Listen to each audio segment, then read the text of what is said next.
বইয়ের মলার চ্যানেলে আপনাদের স্বাগত। আজকে আপনাদের জন্য পড়ে শোনাবো আফগান লেখক খালেদ হোসেনী রচিত আত্মকথামূলক উপন্যাস দ্য কাইট রানার। বইটি বাংলা অনুবাদ করেছেন শওকত হোসেন। আশা করছি ভালো লাগবে। আজকে পড়ব বইটির ৭ম পর্ব, আর আপনাদের উৎসাহে আমি বইটির বাকি পর্বগুলো দিতে শক্তি পাব। তাই সাবস্ক্রাইব, লাইক ও কমেন্ট করে পাশে থাকবেন। 18। ইতিমধ্যে সূর্য ডুবে গেছে। লাল আর পিঙ্গল একটা আভায় ভরিয়ে রেখে গেছে আকাশটা। রহিম খানের বাড়ি থেকে বের হয়ে যাওয়া ব্যস্ত সংকীর্ণ রাস্তা ধরে হেঁটে যাচ্ছি। পথচারী, বাইসাইকেল, রিকশায় ঠাসাঠাসি গলি, তস্যগলির একটা গোলক ধাঁধা যেন রাস্তাঘাট। কোণে কোণে বিলবোর্ড ঝুলছে, কোকাকোলা আর সিগারেটের বিজ্ঞাপন প্রচার করছে। বলিউড মুভি পোস্টার ছাঁটানো রয়েছে দেয়ালে। উদ্ভট নায়িকাদের দেখা যাচ্ছে সুদর্শন শ্যামলা পুরুষদের সঙ্গে গাঁদা ফুলের বাগানে নাচছে। একটা ছোট ধোঁয়ায় ভরা সমোভার হাউসে এসে 1 কাপ চায়ের ফরমাশ দিলাম আমি। ফোল্ডিং চেয়ারের পেছনে পায়ের ওপর ভর দিয়ে মুখ মুছলাম। ঢাল বেয়ে বেরিয়ে পড়ার সেই অনুভূতিটা মিলিয়ে যেতে শুরু করেছে, কিন্তু তার জায়গায় মনে হচ্ছে নিজের ঘরে ঘুম থেকে জেগে উঠেছি আমি। দেখতে পাচ্ছি সব আসবাবপত্র নতুন করে সাজানো হয়েছে, ফলে পরিচিত প্রত্যেকটা আনাচ কানাচ এখন অচেনা ঠেকছে। বেদিশা অবস্থায় আশপাশের জিনিসপত্র ফের পরখ করতে হবে আমাকে, নিজেকে আবার জায়গা মতো বসাতে হবে। কিভাবে এমন অন্ধ হতে পারলাম আমি? সারাক্ষণই আমার চোখের সামনে ছিল সমস্ত চিহ্ন, এখন সেগুলো যেন উড়ে এলো আমার কাছে। বাবা ডাক্তার কুমারকে ডেকে এনেছে হাসানের ঠোঁট ঠিক করার জন্যে। বাবা কখনো হাসানের জন্মদিন বাদ দিত না। টিউলিপ বীজ লাগানোর কথা মনে পড়ল আমার। বাবাকে যখন কখনো নতুন কাজের লোক রাখার কথা ভেবেছি কিনা জিজ্ঞেস করেছি, গর্জে উঠেছিল ও, হাসান কোথাও যাচ্ছে না, এখানে আমাদের সঙ্গেই থাকবে ও। এখানেই ওর ঘর, এটা ওর ঘর, আমার ওর পরিবার, আমরাও ওর পরিবার। আলী যখন বলল সে আর হাসান আমাদের ছেড়ে চলে যাচ্ছে, বাবা কেঁদেছিল। ওইটার আমার সামনে টেবিলের উপর 1 কাপ চা রেখে গেল। টেবিলের পায়াগুলো যেখানে ইংরেজি X হরফের মতো পরস্পরকে কেটেছে, সেখানে ওয়ালনাট আকৃতির ব্রাস বলের একটা রিং রয়েছে। একটা বল খুলে গেছে, সামনে ঝুঁকে ওটা টাইট করে দিলাম। মনে মনে ভাবলাম, আমার জীবনে যদি এত সহজে ঠিক করে ফেলা যেত। বহু বছরের মধ্যে সবচেয়ে কড়া চায়ে চুমুক দিলাম। সুরাইয়ার কথা, জেনারেলের কথা, জামিলা খালার কথা, এখনো শেষ হবার অপেক্ষায় থাকা উপন্যাসটার কথা ভাববার প্রয়াস পেলাম। রাস্তা দিয়ে ছুটে চলা ট্রাফিক, ছোটখাটো মিষ্টির দোকানে ঢুকতে আর বেরোতে থাকা লোকজনের দিকে তাকাতে চাইলাম। যে কোনো কিছু, কিন্তু বারবার আমার গ্র্যাজুয়েশনের রাতের বাবাকে দেখতে লাগলাম। মাত্র আমাকে উপহার দেওয়া ফোর্ডের ভেতর বসে আছে, ওর গা থেকে বিয়ারের গন্ধ ভেসে আসছে। বলছে, আজ হাসান আমাদের সঙ্গে থাকলে ভালো হতো। এতগুলো বছর কেমন করে আমাকে মিথ্যা বলতে পারলো হাসানের কাছে? আমি ছোট থাকতে আমাকে কোলে তুলে সরাসরি আমার চোখের দিকে তাকিয়ে বলেছিল, গুনাহ আসলে মাত্র একটা, সেটা হচ্ছে চুরি করা। যখন মিথ্যা কথা বলো তখন কারো সত্যি জানার অধিকার চুরি করলে তুমি। আমাকে কি এই কথাগুলো বলনি ও?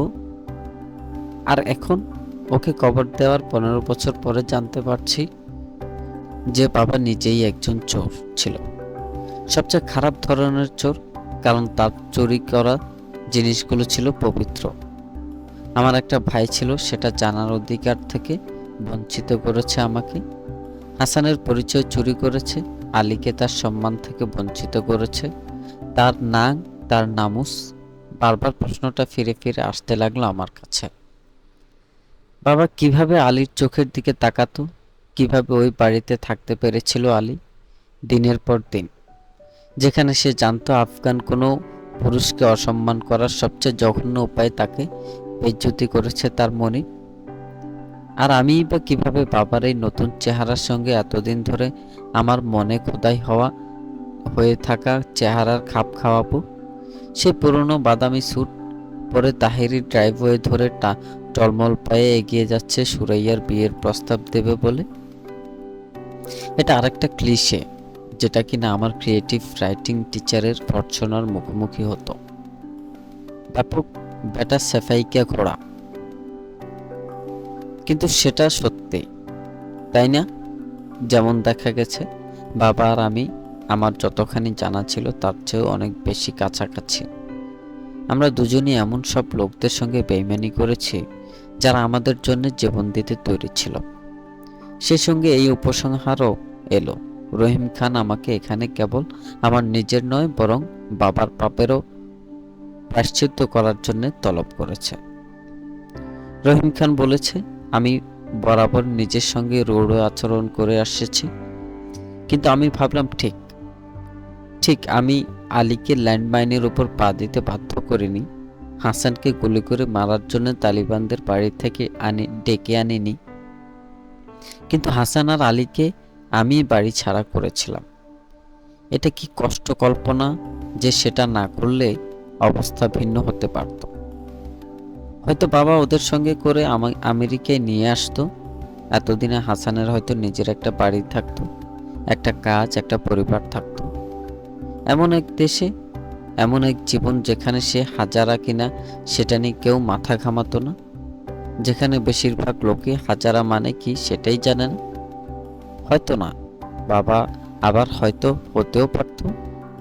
আমি কাবুল যেতে পারবো না, রহিম খানকে বলেছি।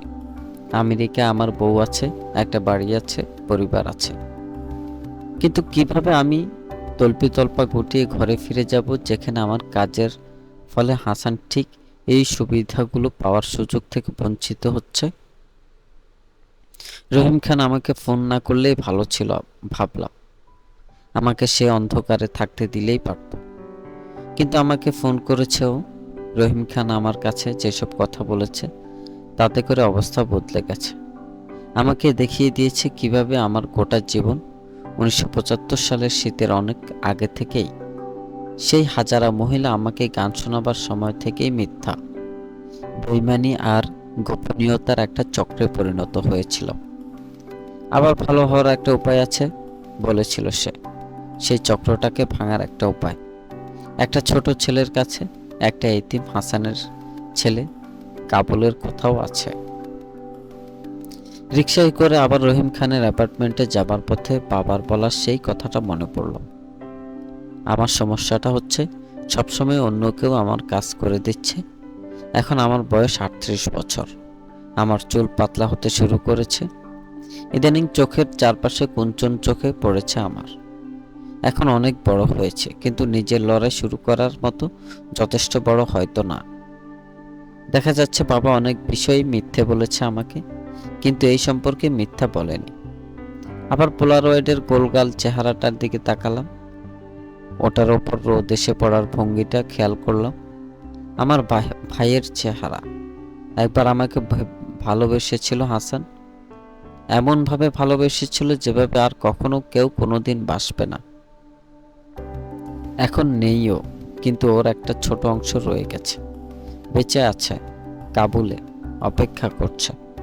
রুমের এক কোণে রহিম খানকে নামাজ পড়তে দেখলাম, রক্তাক্ত আকাশের পটভূমিতে স্রেফ একটা অন্ধকার ছায়ামূর্তি। ও শেষ করা পর্যন্ত অপেক্ষা করলাম আমি। তারপর ওকে বললাম আমি কাবুল যাচ্ছি। সকালে কল্ডওয়েলদের ফোন করতে বললাম, তোমার জন্য আমি দোয়া করব আমির জান, বলল সে। 19 আবার সেই কার সিকনেস, বুলেটের খায়ে ঝাঁঝরা হয়ে যাওয়া খাইবার পাস আপনাকে স্বাগত জানায় লেখা সাইনবোর্ডটা পার হয়ে আসার সময় জলে ভরে উঠতে শুরু করলো আমার মুখ। আমার পেটের ভেতরে কি যেন মোচড় খাচ্ছে, পাক দিচ্ছে। শীতল চোখে আমার দিকে তাকালো ড্রাইভার, তার চোখে সহানুভূতির লেশমাত্র নেই। জানালার কাঁচ নামানো যাবে, জিজ্ঞেস করলাম। একটা সিগারেট ধরিয়ে বাম হাতের অবশিষ্ট 2 আঙ্গুলের ফাঁকে আটকালো সেটা। স্টিয়ারিং হুইলের উপর ফেলে রেখেছে ওটা। কালো চোখজোড়া রাস্তার দিকে স্থির রেখে সামনে ঝুঁকে এলো সে। দুপায়ের মাঝখানে পড়ে থাকা একটা স্ক্রু ড্রাইভার তুলে আনলো, আমার হাতে দিল ওটা। দরজার যেখানটায় হ্যান্ডেল ছিল সেখানকার ফুটোয় স্ক্রু ড্রাইভারটা ঢুকে দিয়ে আমার পাশের জানালার কাঁচ নামানোর জন্য ঘোরাতে লাগলাম। আরেকবার নাকচ করার দৃষ্টিতে আমার দিকে তাকালো ফরিদ। চাপা বৈরিতার আভাস সেখানে। সিগারেটে টান দেওয়া অব্যাহত রাখলো সে। আমরা জামরুল ফোর্ট থেকে বের হয়ে আসার পর থেকে এখন পর্যন্ত মুখ দিয়ে গোটাবার শব্দের বেশি বের করেনি সে। তাশাকর, বিড়বিড় করে বললাম আমি। জানালা দিয়ে বাইরে মাথা বের করে মাঝ বিকেলের ঠান্ডা হাওয়াকে মুখের উপর দিয়ে সবেগে সরে দিতে দিলাম। শেইলার লাইমস্টোনের আঁকাবাঁকা অসংখ্য ক্লিপের ভেতর দিয়ে খাইবার পাসের গোত্রীয় এলাকা দিয়ে যাত্রার ব্যাপারটা ঠিক আগের মতোই আছে। 1974 সালে বাবা আর আমি এই ভাঙাচোরা এলাকার উপর দিয়ে গিয়েছিলাম। চেপে আসা অসর পাহাড়গুলো গভীর গহ্বরের পাশে দাঁড়িয়ে আছে। ভাঙাচোরা চূড়ার দিকে উঠে গেছে ওগুলো। ভেঙে পড়ার উপক্রম। অ্যাডোবে দেয়ালওয়ালা প্রাচীন সব দুর্গ চূড়ায় দাঁড়িয়ে আছে। আমি উত্তরের বরফ ঢাকা হিন্দুকুশ পাহাড়ের দিকে তাকিয়ে থাকার চেষ্টা করলাম, কিন্তু যখনই পেটের ভেতরটা স্থির হয়ে আসছে, ট্রাকটা ফের কোনো বাঁকে এসে পিছলে যাচ্ছে, ফলে আবার তীব্র করে দিচ্ছে বমির উদ্বেগ। একটা লেবু খেয়ে দেখো। কি লেবু? অসুস্থতার জন্য ভালো, বলল ফরিদ। এই ড্রাইভের সময় বরাবর লেবু রাখি আমি। না ধন্যবাদ, বললাম।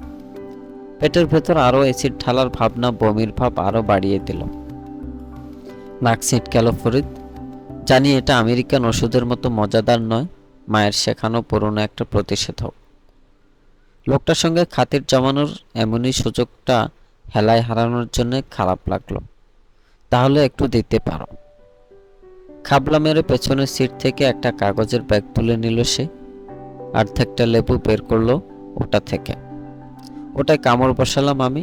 কয়েক মিনিট অপেক্ষা করলাম। ঠিকই বলেছ তুমি, অনেক ভালো লাগছে এখন। মিথ্যা বললাম। আফগান হিসেবে আমি জানি রুষ্ট হওয়ার চেয়ে বরং কষ্ট করা ভালো। জোর করে মুখে হাসি ফুটিয়ে তুললাম।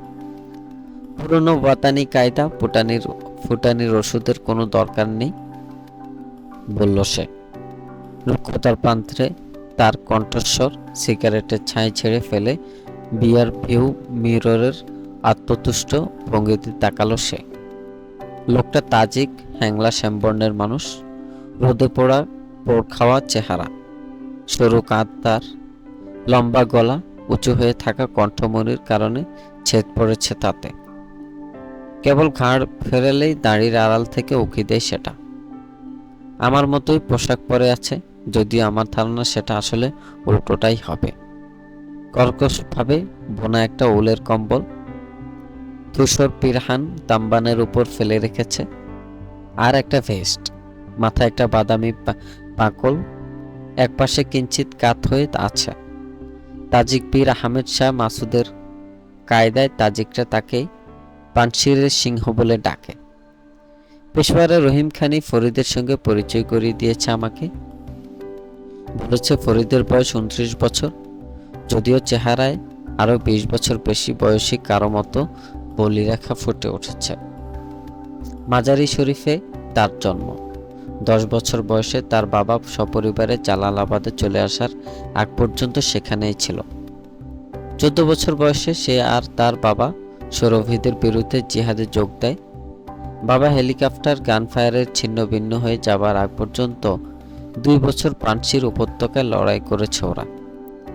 ফরিদের স্ত্রী 2 জন, 5 মেয়ে, 7টা মেয়ে ছিল ওর। বিষণ্ণ কণ্ঠে বলেছিল রহিম খান। কিন্তু ওর ছোট 2 মেয়ে জালালাবাদের ঠিক বাইরে ল্যান্ডমাইন বিস্ফোরণের আগেই মারা গিয়েছিল। সেই একই বিস্ফোরণে তার বাম হাতের 3টে আঙুল উড়ে গিয়েছে। এরপর বউ বাচ্চাকে নিয়ে পেশোয়ারে চলে আসে সে।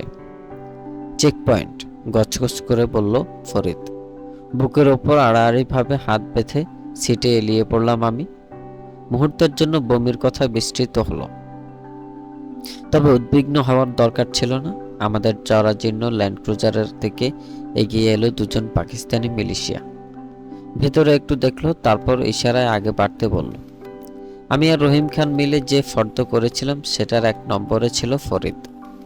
সেই লিস্টে কালদার আর আফগানি টাকার জন্যে ডলার ভাঙানো, আমার পোশাক আর পাকল কেনার কথা ছিল।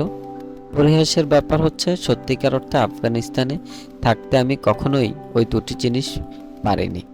হাসান আর সোহরাবের পোলারয়েড, আর সবশেষে সম্ভবত সবচেয়ে গুরুত্বপূর্ণ জিনিস ছিল কালো আর বুক পর্যন্ত লম্বা নকল দাড়ি, শরিয়া সুলভ কিংবা অন্তত শরিয়ার তালিবান ভাষ্যের কাছাকাছি। পেশোয়ারে রহিম খানের পরিচিত এক লোক ছিল যে এসব বানানোয় বেশ পটু। অনেক সময় যুদ্ধ কভার করতে আসা বিদেশি সাংবাদিকের জন্য এসব বানায় সে। আরো কয়েকদিন ওর কাছে থাকতে বলেছিল আমাকে রহিম খান, যাতে আরো ভালো করে পরিকল্পনা করা যায়। কিন্তু আমি জানতাম যত তাড়াতাড়ি সম্ভব কাজটা করতে হবে আমাকে। ভয় হচ্ছিল হয়তো মত পাল্টে ফেলতে পারি, ভয় পাচ্ছিলাম হয়তো ভাববো, খুঁটিয়ে চিন্তা করব, ক্ষিপ্ত হয়ে উঠবো, যুক্তি বানাবো, তারপর না যাওয়ার জন্য নিজেকে বোঝাবো। ভয় ছিল আমেরিকায় আজ আমার জীবনের আবেদন পিছু টানবে আমাকে, আমি আবার বিশাল নদীতে নেমে যাব, ভুলে যেতে দেব নিজেকে, এই কয়েকদিনে শেখা কথাগুলো স্থির হতে দেব। ভয় পাচ্ছিলাম আমাকে আমার কর্তব্য থেকে, নদীর জল অনেক দূরে নিয়ে যাবে, হাসানের কাছ থেকে, আমাকে ডেকে চলা অতীত থেকে এবং নিষ্কৃতি পাওয়ার শেষ একটা সুযোগ থেকে। সেজন্যই তেমন কিছু ঘটার আগেই চলে এসেছি আমি। সুরাইয়াকে আফগানিস্তানে যাওয়ার কথা বলার কোনো উপায় ছিল না, তাহলে পরের ফ্লাইটেই পাকিস্তানের উদ্দেশ্যে রওনা হয়ে যেত। সীমান্ত পেরিয়ে এসেছি আমরা, সর্বত্র দারিদ্র্যের চিহ্ন। রাস্তার উল্টো দিকে এখানে ওখানে ছোট ছোট গ্রাম মাথা তুলে দাঁড়াতে দেখলাম, যেন পাথরের ফাঁকে ফাঁকে ফেলে দেওয়া খেলনা, ভাঙা মাটির আর কুড়ে ঘর। মোটামুটি 4টে খুঁটি আর ছেঁড়া ফাটা কাপড়ের ছাদ রয়েছে ওগুলোর। কুড়েগুলোর বাইরে ন্যাকড়া গায়ে একটা ছেলেকে একটা বলের পেছনে ছুটতে দেখলাম। কয়েক মাইল আগে বাড়ার পরে গরুর পালের মতো একদল লোককে একটা পুরনো রাসায়ন ট্যাঙ্কের লাশের ওপর হাঁটু গেড়ে বসে থাকতে দেখলাম। বাতাসে পতপত করে উঠছে ওদের গায়ে জড়ানো চাদর। ওদের পেছনে বাদামি বোরকা পরা এক মহিলা এবড়ো খেবড়ো পথে কাঁধের ওপর একটা বিরাট মাটির পট নিয়ে এক সারি মাটির ঘরের দিকে এগিয়ে যাচ্ছে। অদ্ভুত, বললাম আমি। কি? নিজের দেশে নিজেকে ট্যুরিস্ট বলে মনে হচ্ছে আমার। রাস্তার এক পাশ দিয়ে গোটা 6 ছাগলের একটা পালকে নিয়ে এগিয়ে চলা একটা ছেলেকে দেখলাম আমি। নাক ছিটকাল ফরিদ, সিগারেটটা ফেলে দিল। জায়গাটাকে এখনো নিজের বলে ভাবছো তুমি? মনে হয় আমার একটা অংশ সবসময় তাই ভাববে। যতটা চেয়েছিলাম তার চেয়ে আত্মরক্ষামূলক শোনালো আমার কণ্ঠস্বর। 20 বছর আমেরিকায় কাটানোর পর, বলল সে, একটা বিচপল আকৃতির গর্ত এড়ানোর জন্য গাড়ি ঘুরিয়ে নিল। মাথা দোলালাম। আমি আফগানিস্তানেই বড় হয়েছি। আবার নাক ছিটকাল ফরিদ। কেন অমন করলে? বাদ দাও, বিড়বিড় করে বলল সে। না, আমি জানতে চাই কেন অমন করলে তুমি? রিয়ার ভিউ মিররের ওর চোখে একটা কিছু ঝলসে উঠতে দেখলাম। জানতে চাও? খেকিয়ে উঠে বলল সে। আমাকে একটু ভাবতে দাও। আগা সাহেব, তুমি বোধহয় 2 বা 3 তলা বাড়িতে ছিলে। পেছনে বাগান ছিল ওটার। তোমাদের মালি সেখানে ফুল গাছ আর ফল গাছ লাগিয়েছিল। তোমার বাবা মা ফুটানি করার জন্য মেহমানির আয়োজন করত। সেখানে ভাড়া করা লোক কাজ করত যাতে ওদের বন্ধুরা এসে মদ খেতে খেতে ইউরোপ আর আমেরিকায় যা তাদের ঘুরে বেড়ানোর গল্প করতে পারে। আমি আমার প্রথম ছেলের চোখজোড়া বাজি ধরে বলতে পারি, এবারই প্রথম তুমি একটা পাকল পড়েছ। আমার দিকে তাকিয়ে হাসল সে। অসময়ে পচে যাওয়া দুপাটি দাঁত বের হয়ে যায় পড়ল তার। ঠিক বলেছি না? কেন এসব কথা বলছো তুমি? জিজ্ঞেস করলাম। কারণ তুমি জানতে চেয়েছ, বলল সে। মাটির রাস্তা ধরে এগিয়ে চলা ছেঁড়া কাপড় পরা এক লোকের দিকে ইঙ্গিত করল সে। তার পিঠে ঠেসে ঘাস ভরে রাখা একটা বারল্যাপ ব্যাগ। এটাই আসল আফগানিস্তান আগা সাহেব। এই আফগানিস্তানি চিনি আমি। তুমি? তুমি আগাগোড়াই ট্যুরিস্ট ছিলে এখানে, কোনো ধারণাই ছিল না তোমার। রহিম খান আমাকে সতর্ক করে দিয়ে বলেছিল আমি যেন যারা আফগানিস্তানে রয়ে গিয়ে লড়াই করেছে তাদের কাছ থেকে কোনো উষ্ণ অভ্যর্থনা আশা না করি। তোমার বাবার জন্য আমি দুঃখিত, বললাম আমি। তোমার মেয়েদের জন্যও দুঃখিত, তোমার হাতের জন্যও দুঃখিত। আমার কাছে এর কোনো মানে নেই, বলল সে, মাথা নাড়ল। কি কারণে ফিরে আসছো তুমি বলো তো? বাপের সম্পত্তি বিক্রি করতে? টাকা পয়সা পকেটে ভরে আমেরিকা মায়ের কাছে ফিরে যাবার জন্যে? মা আমাকে জন্ম দিতে গিয়েই মারা গেছে, বললাম। দীর্ঘশ্বাস ফেলে আরেকটা সিগারেট ধরালো সে। কিছু বলল না। থামাও। কি? থেত্তের থামাও, বলে উঠলাম আমি। বমি করব। ট্রাকটা রাস্তার পাশে থামার সময় হাঁচড়ে পাঁচড়ে বের হয়ে এলাম আমি। শেষ বিকেল নাগাদ চারপাশের এলাকা রোদে পোড়া চূড়া আর পিরান ক্লিফ থেকে আরো সবুজতর আর গ্রামীণ পরিবেশে বদলে গেল। মূল পাঁচটা ল্যান্ডি কোটাল থেকে নেমে সিনুয়ারি এলাকার উপর দিয়ে গিয়ে লান্ডিখানাতে শেষ হয়েছে। তোরখামে আফগানিস্তানে ঢুকেছি আমরা। রাস্তার দুপাশে পাইন গাছের সারি, গাছের চেয়ে অনেক কম, অনেক কাটাই নেড়া। তবে খাইবারের ভেতর দিয়ে কষ্টকর যাত্রার পর আবার গাছের দেখা পেয়ে ভালো লাগলো। জালালাবাদের কাছাকাছি চলে আসছি আমরা। ফরিদের এক ভাই আছে ওখানে, আমাদের রাতের মতো আশ্রয় দেবে সে। আমরা যখন নগর ঘরের রাজধানী জালালাবাদে ঢুকলাম তখনও সূর্য পুরোপুরি ডুবে যায়নি। এককালে ফলফলারি আর উষ্ণ আবহাওয়ার কারণে বিখ্যাত ছিল এই শহরটা। শহরের মূল এলাকার দালান কোঠা আর পাথরের বাড়িঘর পেরিয়ে এলো ফরিদ। আমার যেমন মনে আছে তত খেজুর গাছ চোখে পড়ল না। কয়েকটা ঘর ছাদহীন, দেয়াল আর দোমড়ানো মোচড়ানো কাদার স্তূপে পরিণত হয়েছে। একটা রুক্ষ পথে গাড়ি ঘোরালো ফরিদ। একটা শুকনো নালার পাশে থামালো সেই ল্যান্ড ক্রুজারটা। ট্রাক থেকে পিছলে নেমে এসে আড়মোড় ভাঙলাম আমি। লম্বা করে দম নিলাম। আগের দিনে জালালাবাদের আশেপাশের সেচ দেওয়া জমির উপর দিয়ে হাওয়া খেলে গেল। এখানে কৃষকরা আখের চাষ করত। গোটা শহর মিষ্টি একটা গন্ধে ভরে উঠত। চোখ বন্ধ করে সেই মিষ্টি সুবাসের সন্ধান করলাম আমি, পেলাম না। চলো, অধৈর্য কণ্ঠে বলল ফরিদ। এক সারি ভাঙা দেয়াল বরাবর জন্মানো পাতাহীন পপলার পেছনে ফেলে মাটির রাস্তা ধরে আগে বাড়লাম আমরা। একটা জীর্ণ একতলা বাড়ির কাছে নিয়ে এলো আমাকে ফরিদ। কাঠের পাটাতন দিয়ে বানানো দরজার পোকা দিল সে। সাগরের মতো সবুজ চোখের এক তরুণী দরজা খুলে দিল। সাদা স্কার্ফে মুখ ঢেকে রেখেছে সে। আগে আমাকে দেখে কুঁকড়ে গেল, তারপর ফরিদকে দেখে তার চোখ জোড়া উজ্জ্বল হয়ে উঠল। সালাম আলাইকুম ফরিদ কাকা। সালাম মরিয়ম জান, বলে তাকে এমন একটা জিনিস দিল আমাকে যা সারাদিন দেয়নি, একটা উষ্ণ হাসি। মেয়েটির কপালে একটা চুমু খেলো সে। পথ ছেড়ে সরে দাঁড়ালো মেয়েটা। ফরিদের পেছন পেছন আমাকে ছোট ঘরে ঢুকে পড়তে দেখে ভয়ে ভয়ে তাকাতে লাগলো আমার দিকে। অ্যাডোবির ছাদটা অনেক নিচু, মাটির দেয়ালগুলো একেবারেই নাগা। এক কোণে রাখা একজোড়া হারিকেন থেকে যা একটু আলো আসছে। পায়ের জুতো খুলে মেঝেতে বিছানা খড়ের জাজিমের উপর উঠে পড়লাম আমরা। একপাশের দেয়াল বরাবর বিছানা কিনারা ক্ষয়ে যাওয়া তক্তপোষের ওপর পায়ের ওপর পা তুলে তিনটা ছেলে বসে আছে।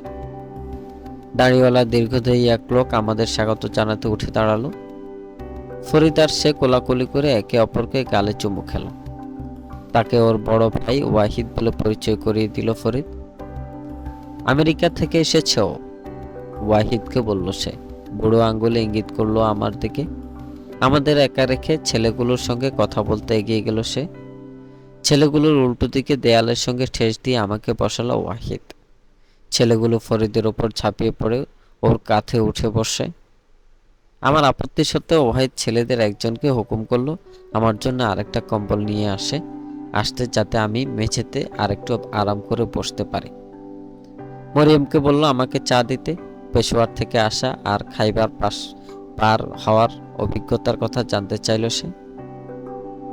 আশা করি কোনো দোজদের পাল্লায় পড়তে হয়নি তোমাকে, বলল সে। খাইবার পাস চোর ডাকাতদের অভয়ারণ্য বলে বিখ্যাত। এরা লোকজনের সর্বস্ব কেড়ে নেওয়ার জন্য ওত পেতে থাকে। আমি জবাব দেওয়ার আগেই চোখ টিপল সে। চড়া গলায় বলল, অবশ্য কোনো ডাকাতি আমার ভাইয়ের ওই বৃষ্টির চেহারার গাড়ির পেছনে অযথা সময় নষ্ট করতে যাবে না। সবচেয়ে ছোট ছেলেটাকে মাটিতে ফেলে অক্ষত হাতে তাকে সুরসুরি দিতে লাগলো ফরিদ। হাসতে হাসতে হাত পা ছুটতে লাগলো ছেলেটা। আমার তো তাও একটা গাড়ি আছে, হাঁপাতে হাঁপাতে বলল ফরিদ। তোমার গাধাটা আজকাল কেমন আছে? আমার গাধাটা তোমার গাড়ির চেয়ে ঢের ভালো। খাড়া মিশনাশা, পাল্টা জবাব দিল ফরিদ। গাধাই গাধা চেনে। সবাই হাসতে হাসতে যোগ দিল ওদের সঙ্গে। লাগোয়া ঘর থেকে মেয়েদের গলার আওয়াজ পেলাম আমি। মরিয়ম আর বাদামি হিজাব পরা অন্য এক মহিলা, বোঝাই যাচ্ছে মা, নিচু কণ্ঠে বলছে। একটু কেতলি থেকে কাপে চা ঢালছে ওরা। তা আমেরিকায় কি করো তুমি আমিরজান? জানতে চাইল ওয়াহিদ। আমি লেখক বললাম। মনে হলো কথাটা শুনে হেসে উঠেছে ফরিদ। লেখক বলে উঠল ওয়াহিদ। বোঝা যাচ্ছে অভিভূত হয়ে গেছো তুমি। তুমি আফগানিস্তানকে নিয়ে লেখো? লিখেছি, তবে খুব বেশি না বললাম। আমার শেষ উপন্যাস আ সিজন ফর অ্যাশেস ছিল এক ইউনিভার্সিটির প্রফেসরকে নিয়ে লেখা। স্ত্রীকে এক ছাত্রের সঙ্গে বিছানায় আবিষ্কার করার পর একদল জিপসির সঙ্গে যোগ দেয় সে। বইটা খারাপ না, কোনো কোনো সমালোচক ওটাকে ভালো বই বলে আখ্যা দিয়েছে।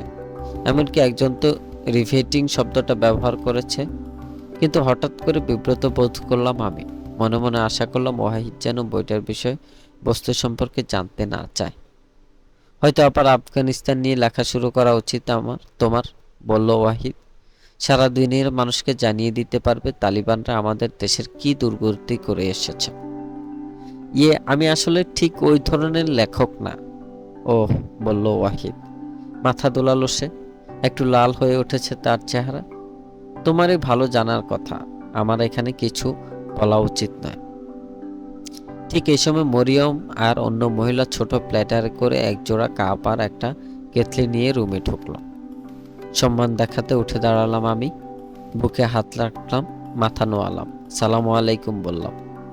মহিলা এখন তার হিজাবটা চেহারার নিচের অংশে ঢাকতে কাজে লাগিয়েছে। মাথা নোয়ালো সেও, সালাম জবাব দিল। কণ্ঠস্বর শোনা গেল কি গেল না, চোখে তাকালো না একবারও। আমি দাঁড়িয়ে থাকা অবস্থাতেই চা ঢাললো সে। ধোঁয়া ওঠা চায়ের কাপ আমার সামনে রেখে ঘর থেকে বের হয়ে গেল মহিলা। অদৃশ্য হয়ে যাবার সময় তার নগ্ন পায়ে এতটুকু শব্দ হলো না। আমিও বসে কড়া চায়ে চুমুক দিলাম। এরপরে নেমে আসা বিব্রতকর নীরবতা ভাঙল ওয়াহিদ। তো আফগানিস্তান কেন আসা তোমার? ওদের সবাইকে কোনো জিনিসটা আফগানিস্তানে ফিরিয়ে আনছে পেয়ারা ভাই আমার, বলল ফরিদ। ওয়াহিদের উদ্দেশ্যে কথা বলল। আমার দিকে অসন্তোষের দৃষ্টিতে চেয়ে আছে সে। ব্যাস, ধমক দিল ওয়াহিদ। আগাগোড়াই এমন, বলল ফরিদ। জমি বাড়ি বেচে দিয়ে টাকা নিয়ে ইঁদুরের মতো ছটকে পড়বে। আমেরিকায় ফিরে গিয়ে মেক্সিকোয় ফ্যামিলি ভ্যাকেশনে সেই টাকা ওড়ানো। ফরিদ, গর্জে উঠল ওয়াহিদ। ওর ছেলেরা, এমনকি ফরিদও চমকে উঠল। ভদ্রতা ভুলে গেলে নাকি? এটা আমার বাড়ি। আমিরাকা আজ রাতে আমার মেহমান। আমি এভাবে আমাকে বেইজ্জতি করতে দেব না। মুখ খুলল ফরিদ। কি যেন বলতে যাচ্ছিল, তারপর কি ভেবে চুপ করে রইল। দেয়ালে হেলান দিয়ে বসে পড়ল সে। চাপা গলায় বিড়বিড় করে বলল কিছু একটা। বিক্ষত পাটা ভালো পায়ের ওপর তুলে দিল।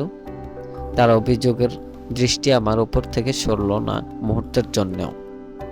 আমাদের মাফ করবে আমির আগা, বলল ওয়াহিদ। ছেলেবেলা থেকে আমার এই ভাইটির মুখ থেকে তার মাথা থেকে 2 কদম আগে থাকে। দোষটা আমার, বললাম। ফরিদের অটল নজরের সামনে হাসার চেষ্টা করলাম। আমি কিছু মনে করিনি। আফগানিস্তানে আসার কারণ ওর কাছে খুলে বলা উচিত ছিল আমার। এখানে সম্পত্তি বিক্রি করতে আসিনি আমি। একটা ছেলেকে খুঁজতে কাবুল যাচ্ছি। একটা ছেলে? ফিসফিস করে বলল ওয়াহিদ। হ্যাঁ।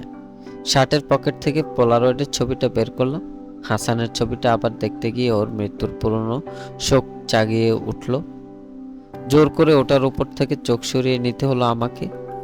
ওয়াহিদের হাতে দিলাম ওটা। ছবিটা জরিপ করলো সে। আমার দিকে একবার তাকিয়ে ফের ছবিটার দিকে চোখ ফেরালো। এই ছেলেটা? মাথা দোলালাম।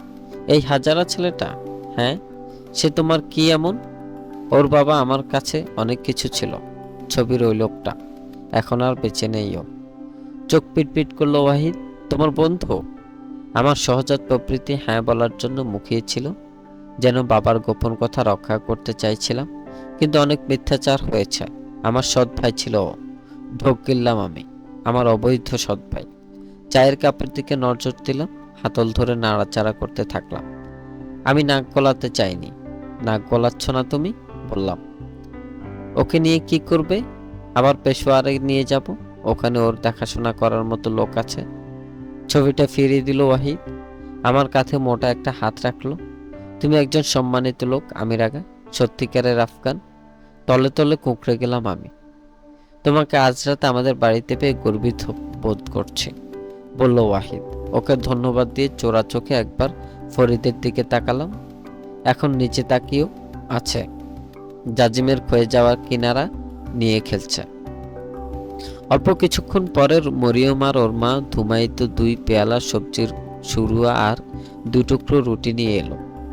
আমাকে মাংস দিতে পারছি না বলে, তোমাকে মাংস দিতে পারছি না বলে আমরা দুঃখিত, বলল ওয়াহিদ।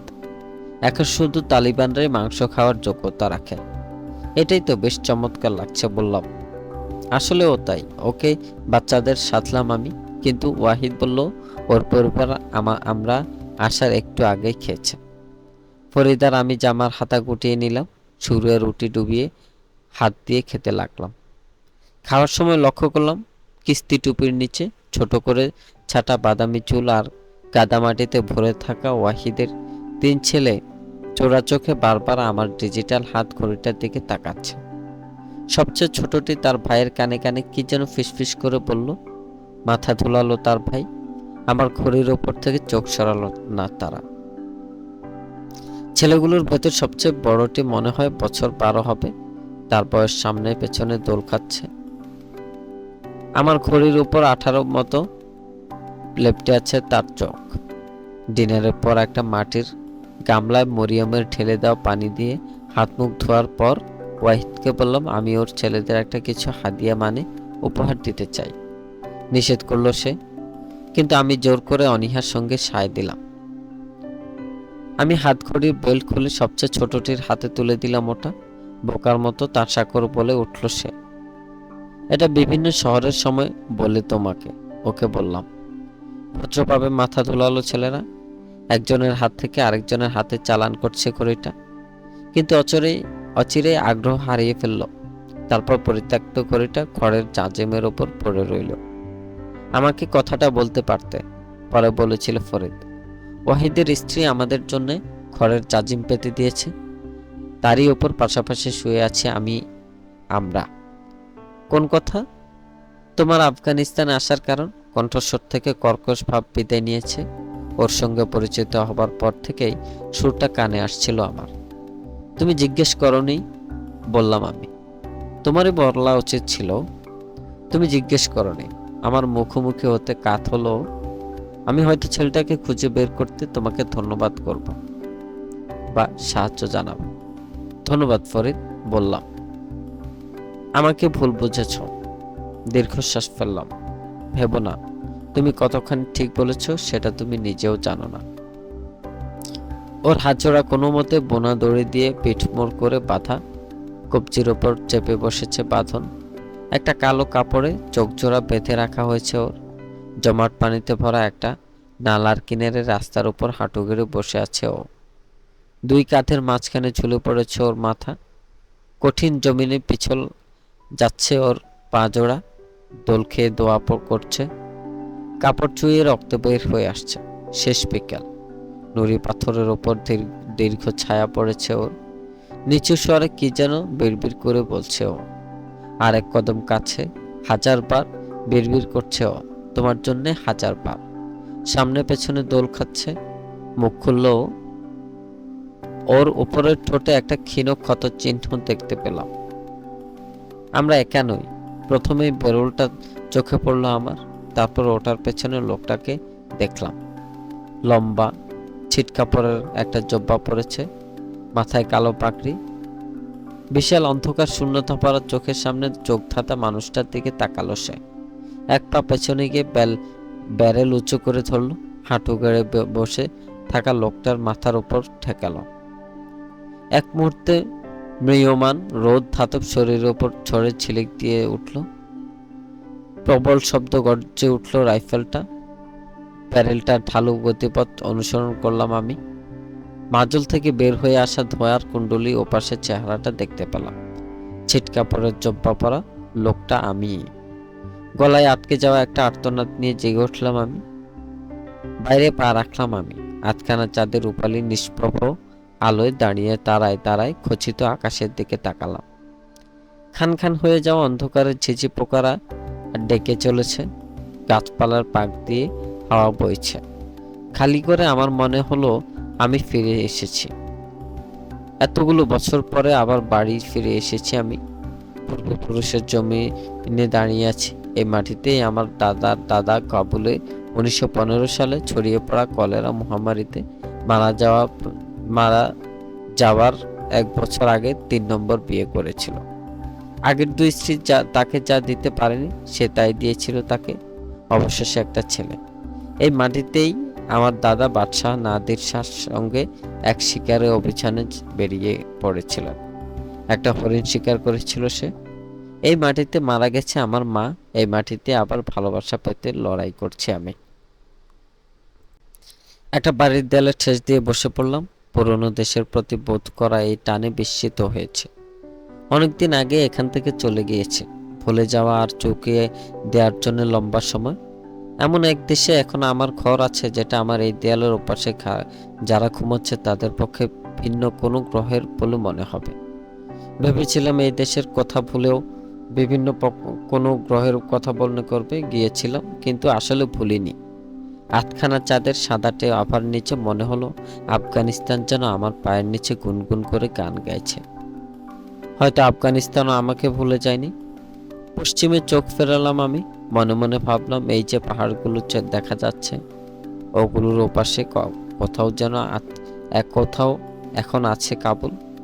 সত্যি ওটা অস্তিত্ববান, কেবল স্মৃতি বা স্যান ফ্রান্সিসকোর ক্রনিকলস এর 15 পাতায় এপির কোনো খবরের শিরোনামে নয়।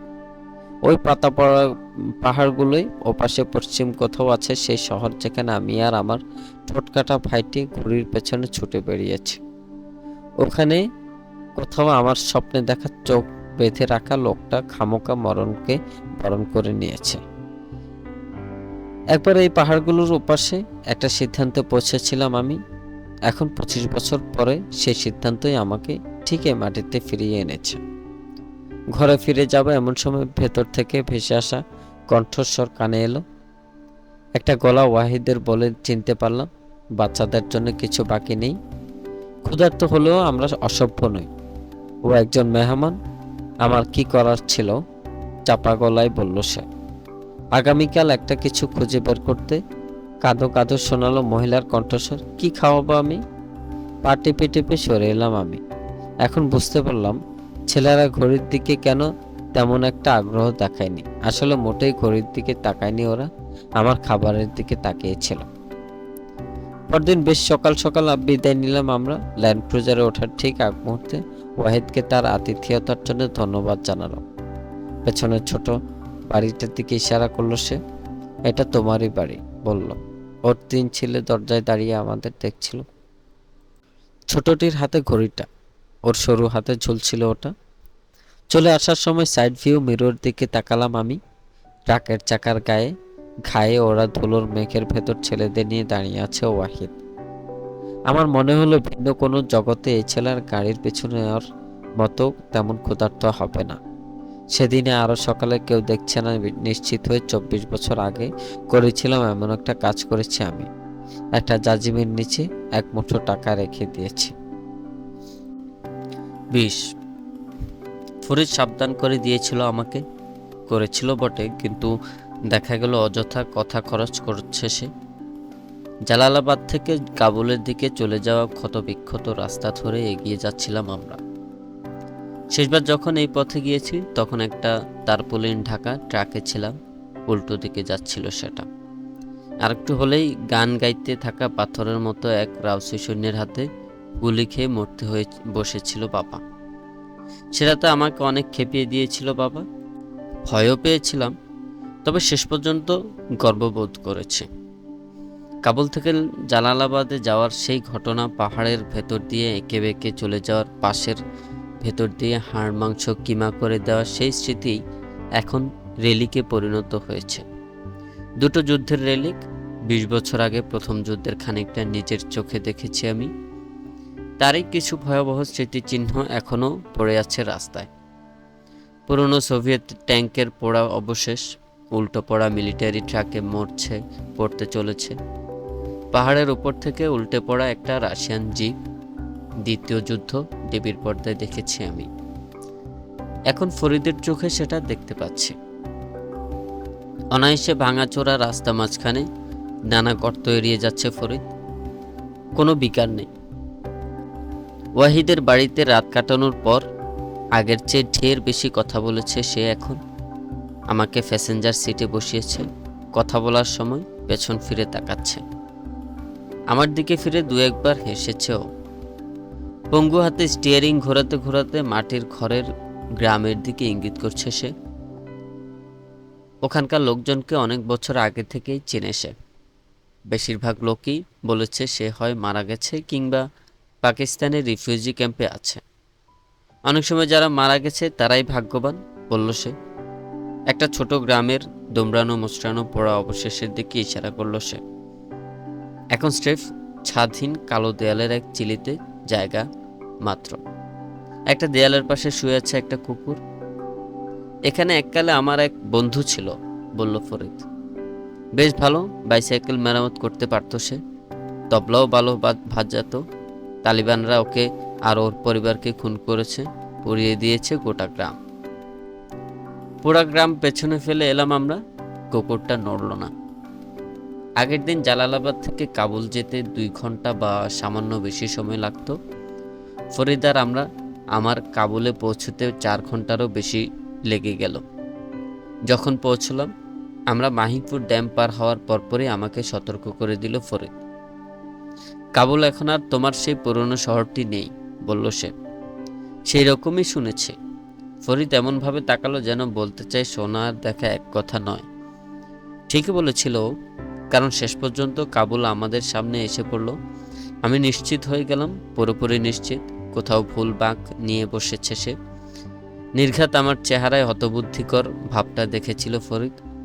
কাবুলে লোকজন আনা নেওয়া করতে অভ্যস্ত বলে যারা অনেকদিন কাবুল দেখেনি, তাদের চোখের ভাব কি অর্থ বহন করে তার সঙ্গে পরিচিত হয়ে গেছিল সে। আমার কাঁধে চাপড় দিল সে। আবার স্বাগতম, বলল সে। হতদরিদ্র আর ভিখারি যেদিকে তাকাচ্ছি, এদেরকেই দেখতে পাচ্ছি কেবল। আগের দিনেও ফকির দেখার কথা মনে আছে। ওদের দেওয়ার জন্য বাবা সব সময়ই পকেটে বাড়তি কিছু আফগান টাকা রাখত। আমি কখনোই কোনো ফেরিওয়ালাকে বিমুখ করতে দেখিনি ওকে। এখন যদিও রাস্তার মোড়ে মোড়ে বসে আছে এরা, পরনে ছেঁড়া বস্তা, কাদা মাখা, হাত বাড়িয়ে রেখেছে একটা পয়সার জন্য। এখন বেশিরভাগ ফকিরই ছোট ছোট ছেলে মেয়ে, শুকনো বিষণ্ণ চেহারা ওদের। অনেকের বয়সীর 5-6 বছরের বেশি হবে না। ব্যস্ত রাস্তার মোড়ে নালার পাশে বোরকা পরা মায়ের কোলে বসে আছে, এক সুরে বলছে বকশিস বকশিস। আরেকটা ব্যাপারও আছে যেটা প্রথমেই চোখে পড়েনি, খেয়াল করিনি আমি। ওদের খুব কমই কোনো পুরুষের সঙ্গে বসেছে। যুদ্ধ আফগানিস্তানে বাবাকে এক বিরল পণ্যে পরিণত করেছে। পশ্চিমে কাটতে সেহের দিকে যাচ্ছিলাম আমরা। 70 দশকে একটা প্রধান লোকালয় ছিল এখানে, জাদেহ মেওয়ান্দ। আমাদের ঠিক উত্তরে হাড়ের মতো শুকনো খটখটে কাবুল নদী। দক্ষিণের পাহাড়ে দাঁড়িয়ে রয়েছে শহরের ভাঙা প্রাচীর। ওটার ঠিক পূবেই শারদর ওয়াজা পর্বতমালার উপর রয়েছে পালা হিসাবের দুর্গ, প্রাচীন দুর্গ। 1992 সালে যুদ্ধ সর্দার দোস্তুম দখল করে নিয়েছিল ওটা।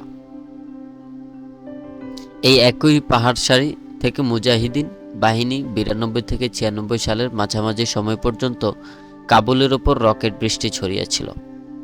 এখন আমার চোখে ধরা পড়া বেশিরভাগ ক্ষত সৃষ্টি করেছিল ওরা। সারদরওয়াজা পর্বতমালা সোজা পশ্চিমে চলে গেছে। এই পর্বতমালা থেকেই তোপে চাষ দুপুরের কামানের গুলি বর্ষণের কথা মনে আছে আমার। রোজ দুপুর নামাজের সময় হয়েছে ঘোষণা দেওয়ার জন্য গোলাবর্ষণ করা হতো। আবার রমজান মাসে দিনের আলো শেষ হওয়ার ঘোষণা দেওয়ার জন্যও কাজে লাগানো হতো ওটা। সেসব দিনে তুমি সারা শহরে সেই গোলাবর্ষণের শব্দ শুনতে পেতে। ছোটবেলায় এখানে জাদেহ মেওয়ান্দে আসার কথা আমার মনে আছে, বিড়বিড় করে বললাম। এখানে দোকানপাট আর হোটেল ছিল, নিয়ন লাইট আর রেস্তোরাঁ। সাইফু নামে এক বুড়ো লোকের কাছ থেকে ঘুড়ি কিনতাম আমি। পুলিশ হেডকোয়ার্টারের পাশে একটা ছোট ঘুড়ির দোকান ছিল তার। পুলিশ হেডকোয়ার্টার এখনো আছে, বলল ফরিদ। এই শহরে পুলিশের কোনো অভাব নেই, কিন্তু জাদেহ মেওয়ান্দ বা কাবুলের কোথাও তুমি কোনো ঘুড়ি বা ঘুড়ির দোকানে দেখা পাবে না। সেই দিন আর নেই। জাদেহ মেওয়ান্দ একটা বিরাট বালির দুর্গে পরিণত হয়েছে। পুরোপুরি ধসে পড়েনি যেসব দালান কোঠা, সেগুলো কোনো মতে দাঁড়িয়ে আছে। রকেটের গায়ে ছিন্ন ভিন্ন দেয়াল আর ছাদ ধসে পড়েছে। আস্ত ব্লকই ধ্বংসস্তূপে পরিণত করা হয়েছে। আবর্জনা স্তূপে কেনাকুনি পড়ে থাকা বুলেটের ঘায়ে ঝাঁঝরা হয়ে যাওয়া একটা সাইনবোর্ড দেখতে পেলাম। লেখা রয়েছে কোকা কোলা পান করো। এবড়ো খেবড়ো ইট আর পাথরের খুঁটির মাঝে একটা জানালাবিহীন দালানের ধ্বংসস্তূপে ছেলেদের খেলতে দেখলাম। বাইসাইকেল চালক আর গাথায় টানা ঠেলাগাড়ি বাচ্চা, বেভারিশ কুকুর আর আবর্জনা স্তূপ পাশ কাটিয়ে এগিয়ে যাচ্ছে। শহরের উপরে ধোঁয়াশা ঝুলে রয়েছে।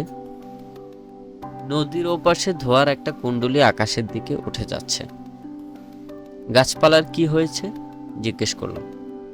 শীতকালে লাকড়ির জন্য কেটে ফেলেছে, বলল ফরিদ। সরুভিরাও অনেক গাছপালা কেটেছে। কেন? স্নাইপাররা গা ঢাকা দেওয়ার জন্যে ব্যবহার করত, তাই। আমার মনটা বিষণ্ণ হয়ে উঠল। কাবুলে ফিরে আসাটা ছিল বিস্মৃত কোনো বন্ধুর কাছে ফিরে আসার মতো। জানতে পারা জীবন তার সুখে কাটেনি, যেন উন্মুখ দুস্থ হয়ে পড়েছে। এখান থেকে দক্ষিণে পুরনো শহর সারি কোনা একটা এতিমখানা দিয়েছিল বাবা, বললাম। আমার মনে আছে, বলল ফরিদ। কয়েক বছর আগে ধ্বংস করে ফেলা হয়েছে ওটা। একটু থামতে পারবে জিজ্ঞেস করলাম। এখানে চট করে একটু হেঁটে নিতে চাই। দরজাহীন একটা জরাজীর্ণ পরিত্যক্ত বাড়ির সামনে ফুটপাত ঘেঁষে গাড়ি থামালো ফরিদ। ওটা একটা ফার্মেসি ছিল। ট্রাক থেকে বের হওয়ার সময় বিড়বিড় করে বলল ফরিদ। পায়ে হেঁটে জাদেহ মেওয়ান্দে ফিরে এলাম আমরা। তারপর ডান দিকে বাঁক নিয়ে পশ্চিমে পা বাড়ালাম। গন্ধটা কিসের জানতে চাইলাম।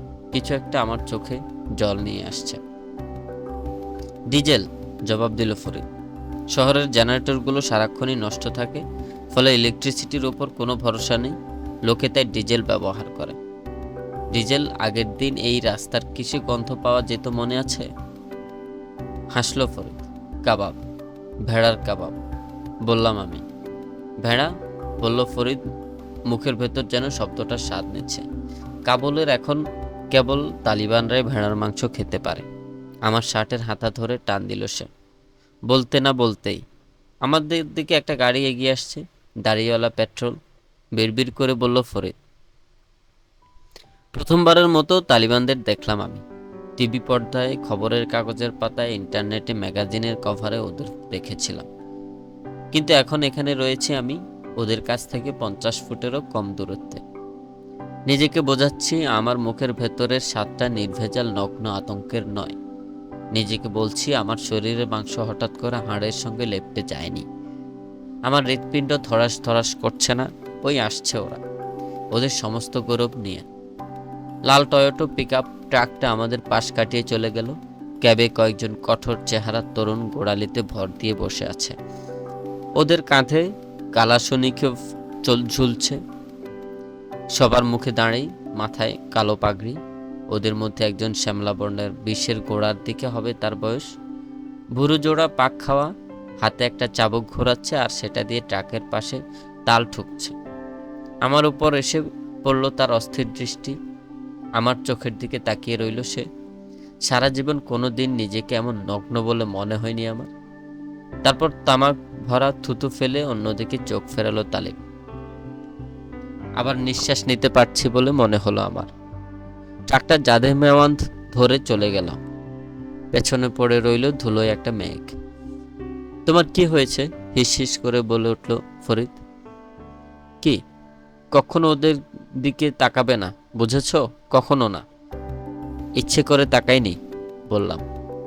তোমার বন্ধু ঠিকই বলেছে, এর চেয়ে বরং কোনো পাগলা কুকুরকে লাঠি দিয়ে গোতনো ঢের ভালো, বলল যেন। বুলেটের গায়ে ঝাঁঝা একটা দালানের সিঁড়ির উপর খালি পায়ে বসে থাকা এক ফকিরের কণ্ঠস্বর এটা। একেবারে ছিঁড়ে খুঁড়ে যাওয়া চাপান আর মাটির দাগওয়ালা পাগড়ি পরে আছে সে। বাম চোখের পাতাটা শূন্য কোটরে লুটিয়ে পড়েছে। আর্থ্রাইটিক হাতে লাল ট্রাকটা যেদিকে চলে গেছে সেদিকে ইশারা করল সে। ওরা গাড়ি নিয়ে ঘুরে বেড়ায় আর নজর রাখে, আশায় থাকে কেউ না কেউ ওদের উস্কানি দেবে, আগে বা পরে কেউ না কেউ সেটা করেও। তখন কুকুরগুলো আনন্দে মেতে ওঠে, সারাদিনের একঘেয়েমি অবশেষে কেটে যায়। সবাই বলে ওঠে আল্লাহু আকবার। যখন কেউ ওদের কিছু বলে না, তবুও একটা না একটা সহিংস ঘটনা ঘটেই তাই। তালিবানরা ধারে কাছে থাকলে চোখ পায়ের দিকে রাখবে, বলল ফরিদ। তোমার বন্ধু ঠিকই পরামর্শ দিচ্ছে, বলে উঠল ফকির। শুকনো গলায় কেসে উঠল সে। একটা ময়লা রুমালে থুতু ফেলল। মাফ করবে, কিন্তু আমাকে কয়েকটা আফগানি দিতে পারো? দম নিয়ে বলল সে। বেশ, চলো যাই, আমার হাত ধরে টানতে টানতে বলল ফরিদ। বুড়ো লোকটার হাতে লাখখানেক আফগানি বা $3 মতো তুলে দিলাম। সে টাকাটা নেয়ার জন্য যখন সামনে ঝুঁকলো, তার গায়ের দুর্গন্ধ, টক দুধ আর অনেকগুলো সপ্তাহ না ধোয়া পায়ের গন্ধ যেন আমার নাক ভরে দিল। পেট গুলিয়ে উঠল আমার। ঝটপট টাকাটা কোমরে পাঠিয়ে দিল সে। তার একমাত্র চোখটা এপাশ ওপাশ নড়ছে। তোমার মেহেরবানির জন্য অনেক ধন্যবাদ আগা সাহেব। কাঠেসেহর এতিমখানাটা কোথায় বলতে পারো? জিজ্ঞেস করলাম তাকে। খুঁজে পাওয়া কঠিন। দারুল আমান বুলিভার্ডদের ঠিকই পশ্চিমেই ছিল, বলল সে। এতিমখানায় রকেট এসে পড়ার পর ছেলেদের কাঠেসে হেঁটে সরিয়ে নেওয়া হয়েছে। এটা অনেকটা কাউকে সিংহের খাঁচা থেকে বের করে বাঘের খাঁচায় ছেড়ে দেওয়ার মতো। ধন্যবাদ আগা, বললাম আমি বিদায় নেয়ার জন্য ঘুরে দাঁড়ালাম। এটাই তোমার প্রথম দফা? না, দুঃখিত, প্রথমবারের মতো তালিব দেখলে। কিছু বললাম না। মাথা ধুলিয়ে হাসলো বুড়ো ফকির। আঁকা বাঁকা কালো অল্প কটা দাঁত বেরিয়ে পড়ল তার। প্রথমবার ওদের কাবুলে আসার কথা আমার মনে আছে। কি যে আনন্দের দিন ছিল সেটা, বলল সে। খুন খারাপের শেষ, বাহ বাহ। কিন্তু কবি যেমন বলেছে, ভালোবাসাকে মনে হয়েছিল অন্তহীন, কিন্তু তারপরেই এলো ঝামেলা। আমার ঠোঁটে হাসি ফুটে উঠল। এই গজলটা আমার জানা, হাফিজের। হ্যাঁ, ঠিক তাই, জবাব দিল বড়। আমারই জানার কথা, কারণ ইউনিভার্সিটিতে পড়তাম আমি। পড়াতে? কেসে উঠল বড়। 1958 থেকে 96 পর্যন্ত আমি হাফিজ খৈয়াম, রুমি, বেইদেল, সাদি পড়িয়েছি। একবার তেহরানে গেস্ট লেকচারারও হয়েছিলাম। সেটা ছিল 71 সালে। মরমি বেইদেলের উপর লেকচার দিয়েছিলাম আমি। মনে আছে, সবাই উঠে দাঁড়িয়ে হাততালি দিয়েছিল। হ্যাঁ, মাথা নাড়ল সে। কিন্তু ট্রাকের উপর ওই তরুণদের দেখলে না? ওরা সুফিবাদের কি দাম দেয়? আমার মা ইউনিভার্সিটিতে পড়াতো, বললাম আমি। কি নাম ছিল তার? সুফিয়া আকরাম। ছানির পর্দা ভেদ করে ঝিলিক দিয়ে উঠল তার চোখের তারা। মরুভূমির আগাছা বেঁচে থাকে, কিন্তু বসন্তের ফুল ফোটে আবার মরে যায়। এমন জৌলুস, এমন মর্যাদা, এমন করুণ ঘটনা। মাকে চিনতে তুমি? বুড়োর সামনে হাঁটু গেড়ে বসে জানতে চাইলাম। হ্যাঁ, অবশ্যই, বুড়ো ভিখারি বলল। আমরা ক্লাস শেষে একসঙ্গে বসে আলাপ করতাম। শেষবার এক বৃষ্টি ভেজা দিনে ফাইনাল পরীক্ষার আগে আমরা একটা আখরোট কেকের টুকরো ভাগাভাগি করে রেখেছি। চা আর মধু দিয়ে আখরোটের কেক। তখন স্পষ্ট বোঝা যাচ্ছিল প্রেগনেন্ট সে। আগের চেয়ে অনেক বেশি সুন্দর লাগছিল ওকে। সেদিন ওর বলা সেই কথাটা কোনো দিনও ভুলব না আমি। কি? দয়া করে বলো আমাকে। বাবা সবসময় মোটা দাগে মায়ের কথা বলেছে আমাকে, যেমন অনেক মহান মানুষ ছিল, কিন্তু আমি সবসময় আরও বিস্তারিত কিছু শোনার জন্য লালায়িত ছিলাম। রোদের আলো কিভাবে ওর চুলে ঝিলিক খেলতো, ওর প্রিয় আইসক্রিম ফ্লেভারটা কি, গুনগুন করে কি গান গাইতে পছন্দ করতো। হয়তো মায়ের নাম উচ্চারিত হলেই পাপের কথা মনে পড়ে যেত ওর। মনে পড়ে যেত মা মারা যেতে না যেতেই সে কি করেছে, কিংবা তার বেদনা এত প্রবল ছিল আর ক্ষতিটা এত গভীর ছিল যে মায়ের কথা বলতে চাইতো না সে। হয়তো দুটোই। বলেছিল আমার অনেক ভয় লাগছে। আমি জিজ্ঞেস করেছিলাম কেন? তখন ও বলেছে কারণ আমি এত গভীরভাবে সুখী ডক্টর রসুল, সেজন্যে। এমন সুখ খুবই ভয়ের। ওকে জিজ্ঞেস করেছি কেন? ও তখন বলেছে তোমার কাছ থেকে একটা কিছু কেড়ে নেওয়ার আগেই ওরা তোমাকে এমন সুখ দেয়। আমি বলেছি আরে রাখো, অনেক বাজে আলাপ হয়েছে। আমার হাত ধরল ফরিদ। আমাদের যাওয়া দরকার। আমি রাগা, মৃদু স্বরে বলল সে। জোর করে হাত ছাড়িয়ে নিলাম আমি। আর কি আর কি বলেছিল ও? বুড়োর চেহারা কোমল হয়ে উঠল। তোমাকে বলার জন্য মনে রাখতে পারলে ভালো হতো বাবা, কিন্তু মনে নেই। অনেক দিন হয়ে মারা গেছে তোমার মা। আমার স্মৃতিও সেই সব দালান কোঠার মতো শেষ হয়ে গেছে। আমি দুঃখিত, কিন্তু ছোটোখাটো কোনো কথা হলেও বলো, যে কোনো কিছু। হাসলো বুড়ো। মনে করার চেষ্টা করব আমি, কথা দিচ্ছি। আবার এসে আমাকে খুঁজে বের করো। ধন্যবাদ বললাম, অনেক ধন্যবাদ। মন থেকেই বললাম কথাটা। এখন আমি জানি আমার মা চায়ের সঙ্গে আখরোটের কেক, মধু খেতে পছন্দ করত। একবার গভীর কথাটা ব্যবহার করেছিল, নিজের সুখ নিয়ে বড়াই করেছে। বাবার কাছ থেকে সারা জীবনে যা জানতে পারিনি, রাস্তার ধারের এই লোকটার কাছে থেকে মায়ের কথা তার চেয়ে বেশি জানতে পেরেছি আজ। ট্রাকের কাছে ফিরে যাবার সময় আমরা কেউই, বেশিরভাগ আফগান যে রাস্তার কোনো বিখেরির মাকে চিনতে পারার কথা, একটা অসম্ভব ঘটনাকে কাকতালীয় যোগাযোগ বলে ভাবতে পারে, তা নিয়ে কথা বললাম না। কারণ আমরা দুজনই জানি যে আফগানিস্তানে, বিশেষ করে কাবুলে, এই ধরনের অসম্ভব ব্যাপার সম্ভবপর। বাবা প্রায়ই বলতো কখনো দেখা হয়নি এমন দুজন আফগানকে একটা ঘরে আটকে রাখো, তারপর 10 মিনিট পার হতে দাও, ওরা বের করে ফেলবে কোথায় ওদের সম্পর্ক আছে। দালানের সিঁড়িতে বুড়ো লোকটাকে ফেলে এলাম আমরা। আমার ইচ্ছে ছিল তার কথা মতো আবার ফিরে এসে মা সম্পর্কে আর কোনো তথ্য দিতে পারে কিনা সেটা জানা, কিন্তু আর কখনো তার সঙ্গে দেখা হয়নি আমার। শুকিয়ে যাও কাবুল নদীর পাড়ে কাটতে সেহেতে নতুন ইতিমখানার খোঁজ পেলাম আমরা। চ্যাপ্টা ব্যারাক স্টাইলের একটা দালান, কাঠের তক্তা দিয়ে ঢাকা, প্লিন্টার্ড দেয়াল আর জানালা রয়েছে ওটার। এখানে আসার পথে ফরিদ আমাকে বলেছে যে কাটতে সেহে কাবুলের অন্যতম যুদ্ধ বিধ্বস্ত একটা মহল্লা। ট্রাক থেকে নামার সময় তার জ্বলন্ত প্রমাণ দেখতে পেলাম।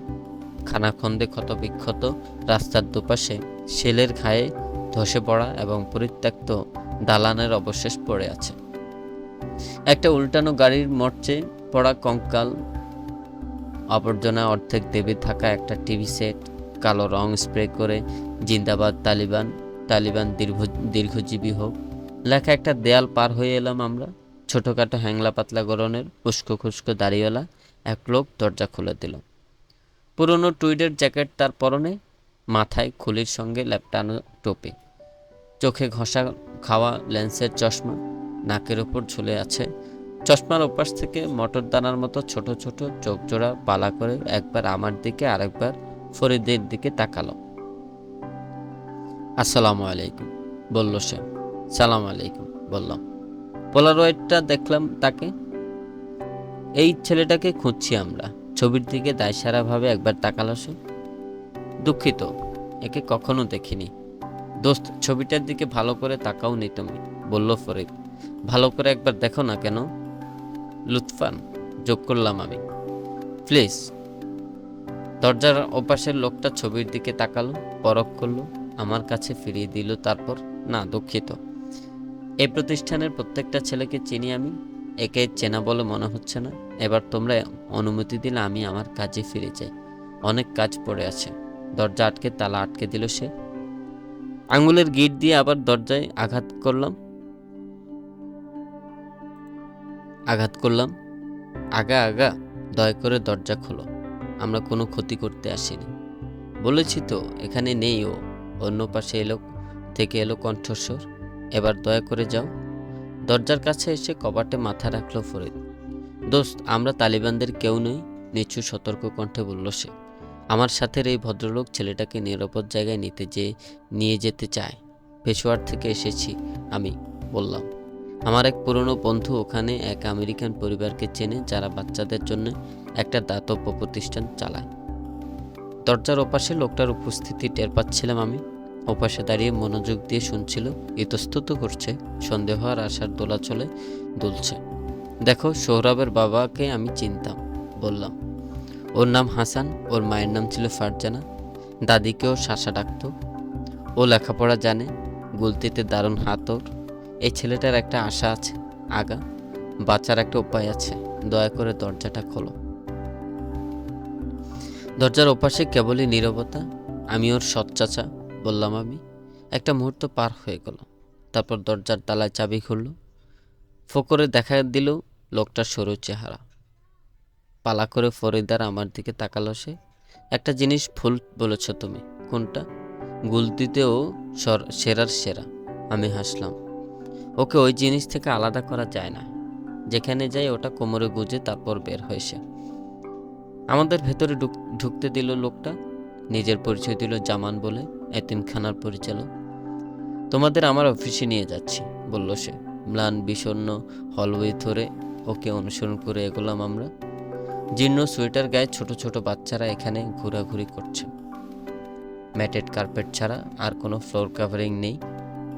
জানালাগুলো প্লাস্টিকের টুকরো দিয়ে ঢাকা। ধাতব খাটের কাঠামো ভরে রেখেছে রুমগুলো। বেশিরভাগেরই কোনো জাজিম নেই। এখানে কয়েকজন এতিম থাকে, জানতে চাইলে ফরিদ। আমাদের রুমের চেয়ে ঢের বেশি, প্রায় 250 হবে। কাঁধের ওপর দিয়ে তাকিয়ে বলল জামান। কিন্তু ওরা সবাই এতিম নয়, ওদের বেশিরভাগই যুদ্ধে বাবাকে হারিয়েছে। এখন তালিবানরা কাজ করতে দেয় না বলে মায়েরা ওদের খাওয়াতে পারছে না, সেজন্য বাচ্চাদের এখানে নিয়ে এসেছে ওরা। হাত ছড়িয়ে দিয়ে ইঙ্গিত করল সে। তারপর বিমর্ষ কণ্ঠে বলল, এটা রাস্তার চেয়ে ঢের ভালো, তবে খুব বেশি ভালো না। এই দালানটা কখনো মানুষের বসবাসের উপযোগী ছিল না। কার্পেট বানিয়ে দের একটা গুদাম ছিল এটা, ফলে এখানে কোনো ওয়াটার হিটার নেই। ওরা কুয়োটাকে শুকিয়ে যেতে দিয়েছে। গোলা নামালো সে। তালিবানদের কাছে কুয়োটা আবার খনন করার জন্য কতবার যে টাকা চেয়েছে ইয়ত্তা নেই। ওরা স্রেফ তসবিহ জপতে জপতে বলেছে ওদের কাছে টাকা নেই, টাকা নেই। নাক ছিটকেল সে। দেয়াল বরাবর এক সারি খাটের ইঙ্গিত দিল সে। আমাদের যথেষ্ট খাট নেই। যত খাট আছে তত জাজিমও নেই। আরও খারাপ ব্যবহার হচ্ছে। আমাদের কাছে কোনো কম্বল নেই। অন্য দুটো বাচ্চার সঙ্গে স্কিপিং রোপ জড়িয়ে ধরে ঘুমিয়ে থাকা একটা ছোট মেয়েকে দেখালো সে। ওই মেয়েটাকে দেখেছ? গত শীতে বাচ্চাদের কম্বল ভাগাভাগি করতে হয়েছে। ওর ভাইটি ঠান্ডায় মারা গেছে। হেঁটে চলল সে। শেষবার যখন পরীক্ষা করেছি, গুদামে 1 মাসেরও কম সময়ের খাবার মজুদ ছিল। এই খাবার ফুরিয়ে গেলে বাচ্চাদের সকালের নাস্তা আর ডিনারে রুটি আর চা খেতে হবে। লক্ষ্য করলাম দুপুরের খাবারের কথা বলেনি সে। দাঁড়িয়ে পড়ে আমার দিকে তাকালো সে। এখানে আশ্রয় বলতে কিছু নেই। কোনো খাবার নেই, কাপড় চোপড় নেই, পরিষ্কার পানি নেই। আছে অফুরন্ত বাচ্চাদের সাপ্লাই। এইসব বাচ্চা তাদের ছেলেবেলা হারিয়ে ফেলেছে। আমার দিকে এক কদম এগিয়ে এলো সে। তুমি বলছো সৌরভের একটা আশা আছে। আশা করি তুমি মিথ্যে বলছো না আগা, কিন্তু তুমি হয়তো অনেক দেরি করে ফেলেছ। কি বলতে চাচ্ছ? চোখ সরে গেল জামানের। আমার সঙ্গে এসো। পরিচালকের অফিস হিসাবে যে ঘরটাকে চালানো হচ্ছে সেটা 4টে নাঙ্গা দেয়াল, মেঝের ওপর একটা ম্যাট, একটা টেবিল আর 2টো ফোল্ডিং চেয়ারের সমষ্টি মাত্র। আমি আর জামান বসার পরপরই খেয়াল করলাম দেয়ালের একটা গর্ত থেকে মাথা বের করে উকি দিচ্ছে ধূসর রঙা একটা ইঁদুর। রুমের ওপর দিয়ে ছুটে এলো ওটা। আমার জুতো শোকার সময় শিউরে উঠলাম। এরপর জামানের পা শুকলো ওটা। তারপর খোলা দরজা দিয়ে বের হয়ে গেল। অনেক দেরি হয়ে গেছে বলে কি বোঝাতে চাইছো? বললাম। চা খাবে? আমি বানাতে পারবো। না ধন্যবাদ, আমরা বরং কথা বলি। চেয়ারে হেলান দিয়ে বসলো জামান। বুকের ওপর আড়াআড়ি করে হাত বাঁধল। তোমাকে যে কথা বলতে চাইছি সেটা খুব খুশির খবর নয়, বরং বেশ বিপজ্জনকও হতে পারে। কার জন্যে? তোমার, আমার আর সৌরভের জন্য তো বটেই। এরই মধ্যে যদি অনেক দেরি না করে ফেলে থাকো আমাকে জানতে হবে। মাথা দোলালো সে। তুমি বলছো বটে, কিন্তু তার আগে তোমাকে একটা কথা জিজ্ঞেস করতে চাই। ভাইপোকে খুঁজে বের করার ব্যাপারে তুমি কতটা ব্যাকুল? ছোটবেলায় রাস্তায় মারপিটে জড়িয়ে পড়ার সেই সময়গুলোর কথা ভাবলাম আমি। সবসময় আমার পক্ষে দাঁড়িয়ে যেত ও। দুজনের বিরুদ্ধে একজন, কখনো তিনজনের বিরুদ্ধে একজন। আমি কাচুমাচু হয়ে অপেক্ষা করতাম। অনেক সময় ভাবতাম হাত লাগাই, কিন্তু বরাবর পিছু হটে আসতাম। সবসময় কিসের যেন বাধা দিত আমাকে। হলওয়ে বরাবর তাকিয়ে একদল বাচ্চাকে গোল হয়ে নামতে দেখলাম। বাম পাটা হাঁটুর নিচ থেকে কেটে নেওয়া একটা ছোট মেয়ে ময়লা তক্তপোষের ওপর বসে ওদের খেলা দেখছে। অন্য বাচ্চাদের সঙ্গে তাল মিলিয়ে হাসছে, হাত তালি দিচ্ছে। দেখলাম ফরিদও বাচ্চাদের দিকে তাকিয়ে আছে। একপাশে ঝুলছে তার পঙ্গু হাতটা। ওহাইদের ছেলেদের কথা মনে পড়লো আমার। একটা জিনিস বুঝে গেলাম, সোহরাবকে না পাওয়া পর্যন্ত আফগানিস্তান ছাড়তে পারবো না আমি। ও কোথায় আছে বলো আমাকে। বললাম। আমার ওপর স্থির হয়ে রইল জামানের দৃষ্টি। তারপর মাথা দোলালো সে। একটা পেন্সিল তুলে নিয়ে আঙ্গুলের ফাঁকে ঘোরাতে লাগলো। আমার নাম এতে জড়াবে না, কথা দিচ্ছে। পেন্সিল দিয়ে টেবিলের ওপর টোকা দিল সে। তুমি কথা দিলেও মনে হয় এই জন্যে আমাকে পস্তাতে হবে, কিন্তু সেটাই ভালো। এমনিতেও শেষ হয়ে যাব আমি। তবে সৌরভের জন্য কিছু করা যায় যদি। তোমাকে বিশ্বাস করেছি বলেই কথাটা বলছি। তোমাকে দেখে মরিয়া বলে মনে হচ্ছে। অনেকক্ষণ চুপ করে রইল সে। এক তালিব অফিসিয়াল আছে, বিড়বিড় করে বলল তারপর। 1-2 মাস পর পর এখানে আসে সে। সঙ্গে নগদ টাকা থাকে তার, খুব বেশি না অবশ্য, কিন্তু একেবারে কিছুই না থাকার চেয়ে ভালো। আমার ওপর ওর দৃষ্টি একেবারের জন্যে স্থির হয়েই আবার সরে গেল। সাধারণত কোনো মেয়েকে নিয়ে যায় সে, তবে সব সময় নয়। তুমি সেটা হতে দাও, আমার পেছনে বলে উঠল ফরিদ। টেবিলের কিনার ঘুরে সামনের দিকে এগিয়ে যাচ্ছে ও। আমার কি করার আছে, পাল্টা জবাব দিল যেমন। ডেস্ক থেকে উঠে দাঁড়ালো সে। তুমি এখানকার পরিচালক, বলল ফরিদ। এই বাচ্চাদের দিকে খেয়াল রাখাই তোমার দায়িত্ব। ঠেকানোর কোনো উপায় নেই আমার। বাচ্চাদের বিক্রি করছো তুমি, গর্জে উঠল ফরিদ। ফরিদ বসো, যেতে দাও বললাম। কিন্তু অনেক দেরি করে ফেলেছি, কারণ হঠাৎ টেবিলের উপর দিয়ে ঝাঁপিয়ে পড়েছে ফরিদ। ফরিদ গায়ের উপর গিয়ে পড়তেই জামানের চেয়ার উল্টে পড়ে গেল। ওকে মেঝের সঙ্গে চেপে ধরল ফরিদ। ফরিদের নিচে চাপা পড়া অবস্থায় হাত পা ছুটতে লাগলো পরিচালক। চাপা কণ্ঠে আর্তনাদ করছে। লাথি মেরে ডেস্কের ড্রয়ারটা আলগা করে ফেলল সে। কাগজের পাতা ছড়িয়ে পড়ল মেঝেতে। ডেস্কের কিনারা ঘুরে ছুটে গেলাম আমি। জামানের আর্তনাদ চাপা শোনার কারণ বুঝতে পারলাম। ওর গলা টিপে ধরেছে ফরিদ।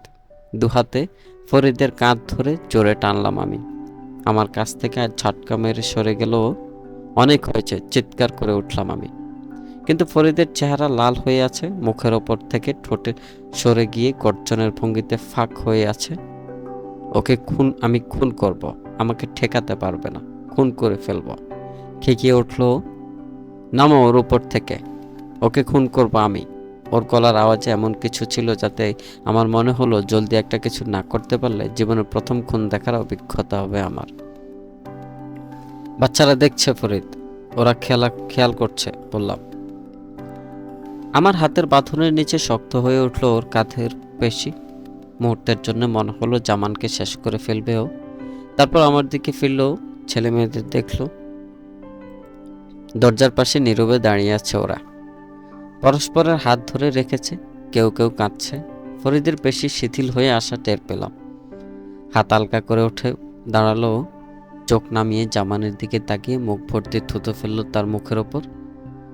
তারপর দরজার কাছে গিয়ে আটকে দিল পাল্লাটা। কষ্টের সৃষ্টে উঠে দাঁড়ালো জামান। জামার হাতে রক্তাক্ত মুখটা মুছল, গালের উপর থেকে থুতো মুছল। কাশতে কাশতে টুপি আর চশমা পরে নিল সে। দুটো গ্লাসই ভেঙে গেছে দেখে আবার খুলে ফেলল। দুহাতে মুখ ঢাকলো এবার। অনেকক্ষণ আমরা কেউ কোনো কথা বললাম না। 1 মাস আগে সৌরভকে নিয়ে গেছে সে। অবশেষে কোকিয়ে উঠে বলল জামান। এখনো মুখ ঢেকে রেখেছে। নিজেকে কিনা পরিচালক বলো তুমি, বলল ফরিদ। হাত আলগা করলো জামান। 6 মাসেরও বেশি হয়ে গেছে, কোনো টাকা পয়সা পাইনি আমি। এই এতিমখানার পেছনে সারা জীবনের সঞ্চয় খরচ করে এখন আমি ফতুর হয়ে গেছি।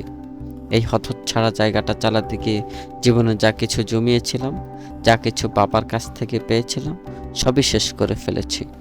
তোমার কি ধারণা পাকিস্তান আর ইরানে আমার পরিবার নেই?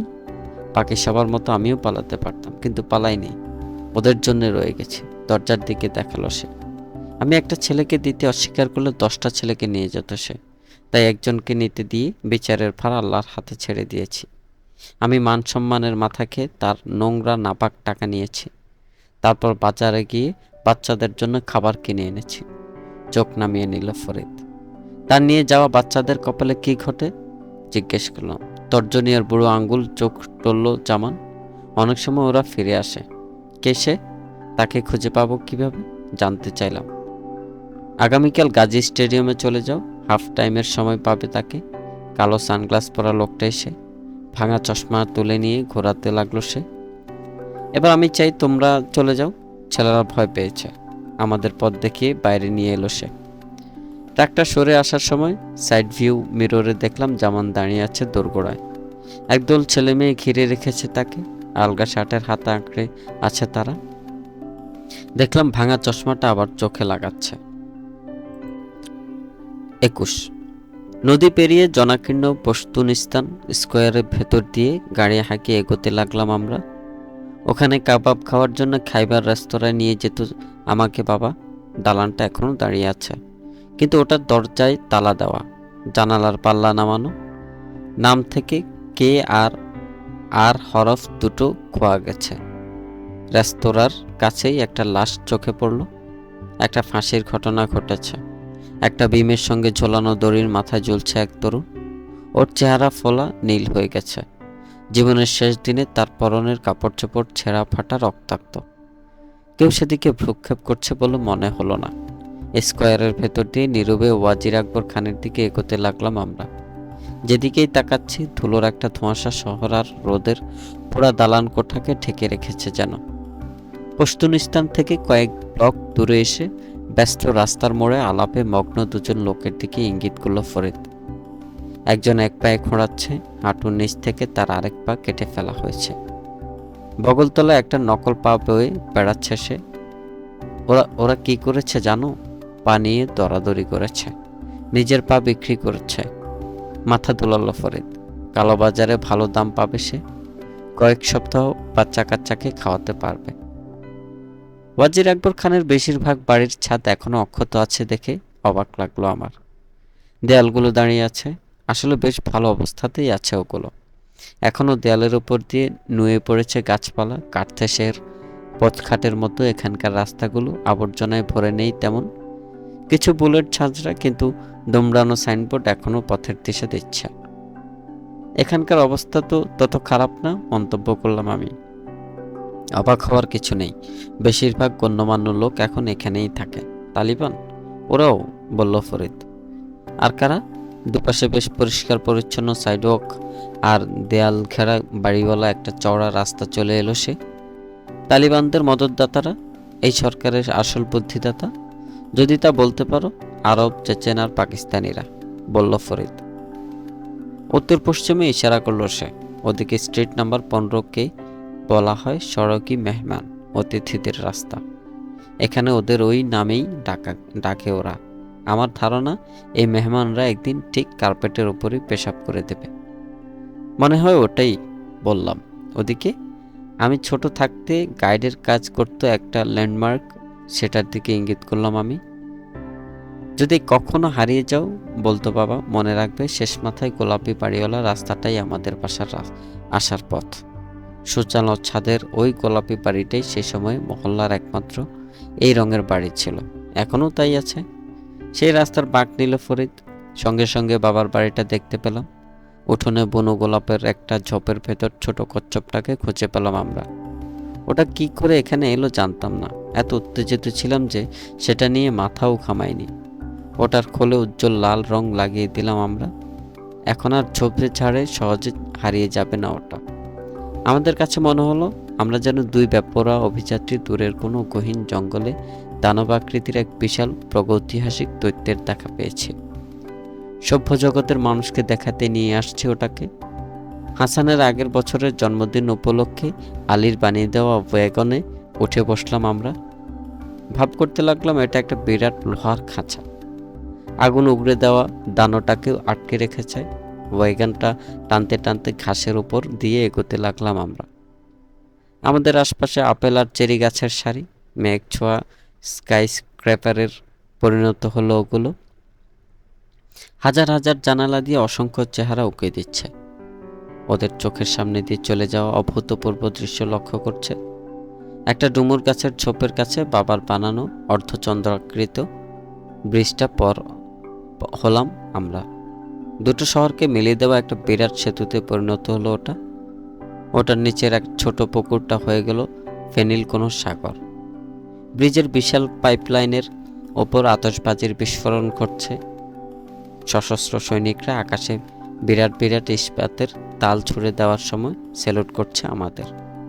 লাল ইটের বৃত্তাকার ড্রাইভওয়ের উপর দিয়ে রড আয়রন গেটের বাইরে নিয়ে এলাম আমরা ক্যাবে লাপাতে থাকা কচ্ছপটাকে।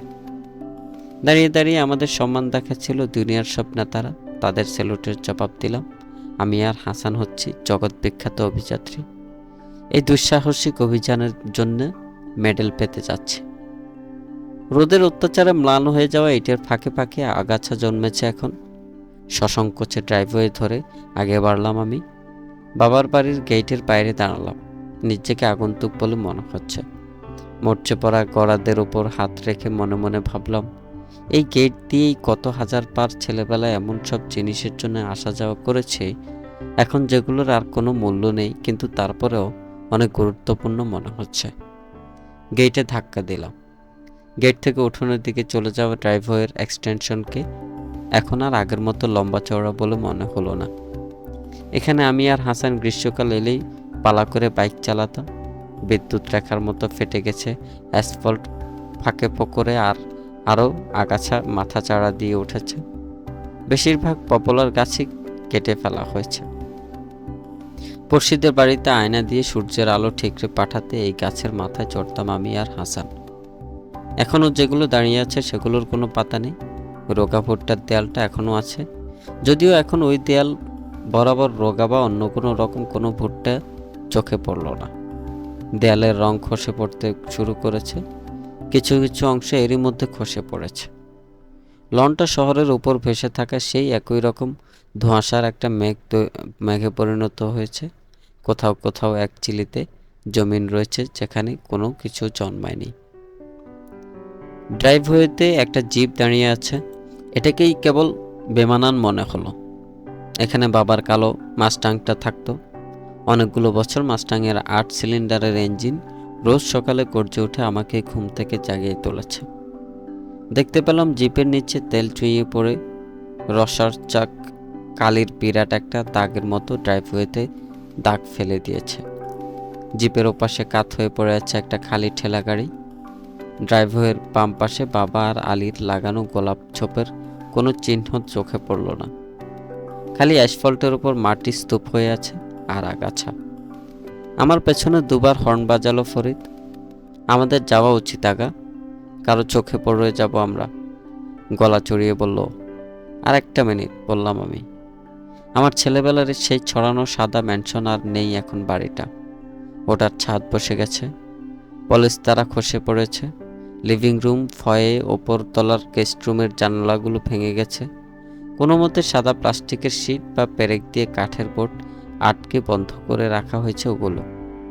এককালের ঝলমলে সাদা রং এখন ভুতুড়ে ধূসর হয়ে গেছে। নিচের ইটের সারি বেরিয়ে পড়েছে, সামনে সিঁড়ি ধসে পড়েছে। কাবুলের আর সব জিনিসের মতোই বাবার বাড়িটাও অতি জৌলুসের একটা ছবি মাত্র। দোতলায় আমার পুরনো বেডরুমের জানালাটা খুঁজে পেলাম। বাড়ির দিকে যাবার সময় দক্ষিণের তৃতীয় জানালাটা।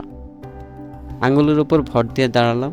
জানালার ওপাশে কিছুই দেখতে পেলাম না। 25 বছর আগে এই একই জানালার পেছনে দাঁড়িয়েছিলাম আমি। জানালার ওপর দিয়ে নিবিড়ভাবে গড়িয়ে নামছিল বৃষ্টির জল। জানালার কাচ আবছা করে দিচ্ছিল আমার নিঃশ্বাস। হাসান আর আলীকে দেখেছি ওদের সমস্ত মালপত্র টেনে নিয়ে বাবার গাড়ি ট্রাঙ্কে তুলছে। আমি রাগা, আবার ডাকল ফরিদ। আসছে, পাল্টা জবাব দিলাম। পাগলের মতো ভেতরে ঢুকতে ইচ্ছে করছিল, সিঁড়ির কাছে চলে যেতে ইচ্ছে করছিল। ওখানে হাসান আর আমাকে স্নো বুট খুলতে বাধ্য করতো আলী। ইচ্ছে করছিল ভয়তে পা রাখি। কাঠের গুঁড়োর সঙ্গে পোড়ানোর জন্য কমলার খোসা ছড়ে দিত আলী। সেই গন্ধ আবার বুকে টেনে নিই। কিচেন টেবিলে বসি, এক টুকরো নান দিয়ে চা খাই, হাসানের কণ্ঠে পুরনো হাজারা গান শুনি। আরেকবার দেখলাম। তারপর সাইডওয়াক বরাবর পার্ক করা ল্যান্ড ক্রুজারের দিকে এগিয়ে গেলাম আমি। হুইলের পেছনে বসে সিগারেট টানছে ফরিদ।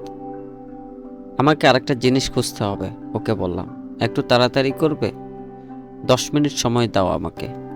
যাও তবে। তারপর যাব বলে ঘুরতে যাচ্ছি, সে বলল, এসব ভুলে যাও, সেটাই ভালো হবে।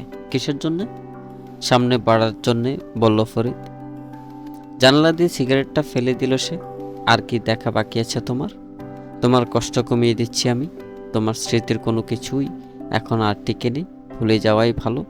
আমি আর ভুলে যেতে চাই না, বললাম। 10 মিনিট সময় দাও আমাকে। বাবার বাড়ির ঠিক উত্তরে টিলাটার গায়ে চাপার সময় বলতে গেলে একটুও খামাতাম না আমরা, আমি আর হাসান।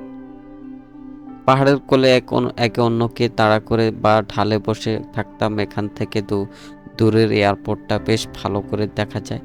আমরা প্লেনের ওঠানামা দেখতাম, তারপর আবার দৌড়তে শুরু করতাম। এখন এবড়ো থেবড়ো টিলার মাথার কাছে আসতে আসতে প্রত্যেকটা নিঃশ্বাস যেন আগুন গোলার মতো মনে হতে লাগলো।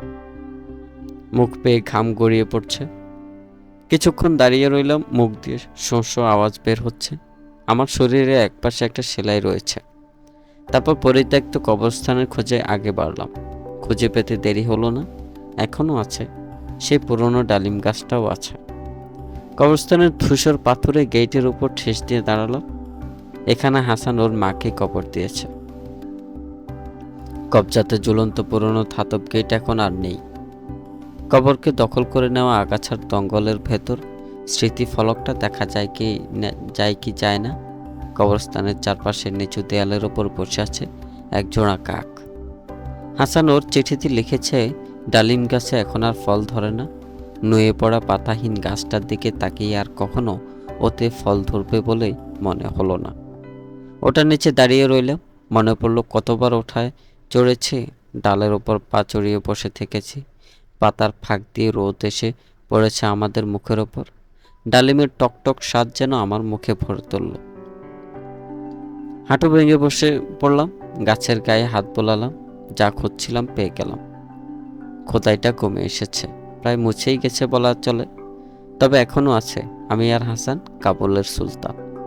প্রত্যেকটা হরফের ওপর হাত বোলালাম আমি। ছোট ছোট খাঁচগুলো থেকে ছোট ছোট বাকল তুলে নিলাম। গাছের সামনে পায়ের ওপর পা তুলে বসে ছেলেবেলা শহরের দক্ষিণের চোখ ফেরালাম। তখনকার দিনে প্রত্যেকটা বাড়ির পেছনে গাছের মাথা উঁকিয়ে দিতে দেখা যেত। আকাশটা ছিল বিশাল নীল। রোদের আলোয় ঝিলিক দিয়ে উঠত শুকোতে দেওয়া কাপড়। ভালো করে কান পেতে শুনলে গাধা নিয়ে ওয়াজির আকবর খানের ভেতর দিয়ে চলে যাওয়া ফলওয়ালার হাঁকও কানে আসত তোমার। চেরি, খুবানি, আঙ্গুর। সন্ধ্যার আগে আগে আজান শুনতে পেত তুমি। শারিয়ান্নর মসজিদ থেকে মুয়াজ্জিনের নামাজের আহ্বান। হর্ন শুনতে পেলাম আমি। দেখলাম হাতের ইশারা আমাকে ডাকছে ফরিদ, যাবার সময় হয়েছে। আবার দক্ষিণে এগোলাম আমরা। পশতুনিস্তান স্কোয়ারে ফিরে যাচ্ছি আবার। সশস্ত্র দাঁড়িওয়ালা লোকে ঠাসাঠাসি। কেবল আরও লাল পিকআপ পেছনে ফেলে এলাম আমরা। যখনই কোনো পিকআপ অতিক্রম করছে, চাপা কণ্ঠে খিস্তি করে উঠেছে ফরিদ। পশতুনিস্তান স্কোয়ারের কাছে একটা ছোট হোটেলে একটা রুমে ভাড়া মেটালাম আমি। হুবহু একই রকম কালো পোশাক আর সাদা শার্ট পরা 3টা মেয়ে কাউন্টারের পেছনের লোকটার গায়ে লেপ্টে রয়েছে। এমন একটা ভয়াবহ চেহারার ঘরের জন্য অকল্পনীয় $75 ভাড়া হাঁকল সে। তবে আমি ও নিয়ে মাথা ঘামালাম না। হাওয়াইতে একটা বিচ হাউস চালানোর জন্য শোষণ করা এক জিনিস, আর বাচ্চাদের মুখে খাবার তুলে দেওয়ার জন্য সেই কাজ করা অন্য কথা। গরম পানির কোনো অস্তিত্ব নেই। ভাঙা টয়লেটে ফ্লাশ হয় না। স্রেফ একটা স্টিল ফ্রেমের খাট, ক্ষয়ে যাওয়া তক্তপোষ রয়েছে ওতে, একটা ছেঁড়া কম্বল, এক কোণে একটা কাঠের চেয়ার। স্কোয়ারের দিকে খোলা জানালাটা ভাঙা, ওটা বদলানো হয়নি। আমি সুটকেসটা নামিয়ে রাখার সময় খাটার পেছনে দেয়ালে গায়ে শুকনো রক্তের দাগ চোখে পড়ল। ফরিদকে কয়েকটা টাকা দিলাম। খাবার আনতে চলে গেল ও। ফিরে এলো 4টে গরম গরম শিক কাবাব, টাটকা নান আর 1 গামলা ভাত নিয়ে। বিছানায় বসে সব খাবার সাবার করলাম আমরা। অন্তত একটা জিনিস বদলে যায়নি কাবুলের, কাবাবটা সেই আগের মতোই লোভনীয় আর মজাদারই আছে। সে রাতে আমি বিছানায় ঘুমালাম, নিচে মাটিতে শুলো ফরিদ। একটা বাড়িতে কম্বলে নিজেকে মুড়িয়ে নিল সে। হোটেল মালিক ওটার জন্য বাড়তি টাকা নিল আমার কাছ থেকে। ভাঙা জানালার ফকর দিয়ে চুইয়ে ঢুকে পড়া চাঁদের আলো ছাড়া আর কোনো আলো নেই রুমে। ফরিদ জানালো হোটেল মালিকের কাছে শুনেছে কাবুলে 2 দিন ধরে ইলেকট্রিসিটি নেই, তার জেনারেটরটাও নষ্ট। খানিকক্ষণ কথা বললাম আমরা। জালালাবাদে মাজারি শরীফে ওর বেড়ে ওঠার গল্প করল ফরিদ। যুদ্ধে যোগ দেওয়ার অল্প করে পরে বাবার সঙ্গে পানশির উপত্যকায় সৌরভীদের বিরুদ্ধে লড়াই করার কথা বলল সে। কোনো খাবার ছাড়া আটকা পড়ছিল ওরা। বেঁচে থাকতে পঙ্গপাল খেয়েছে। হেলিকপ্টার গানফায়ারে যেদিন ওর বাবা মারা গেল সেদিনই ল্যান্ডমাইন বিস্ফোরণে 2টি মেয়ে হারানোর কথা বলল সে। আমার কাছে আমেরিকার কথা জানতে চাইল।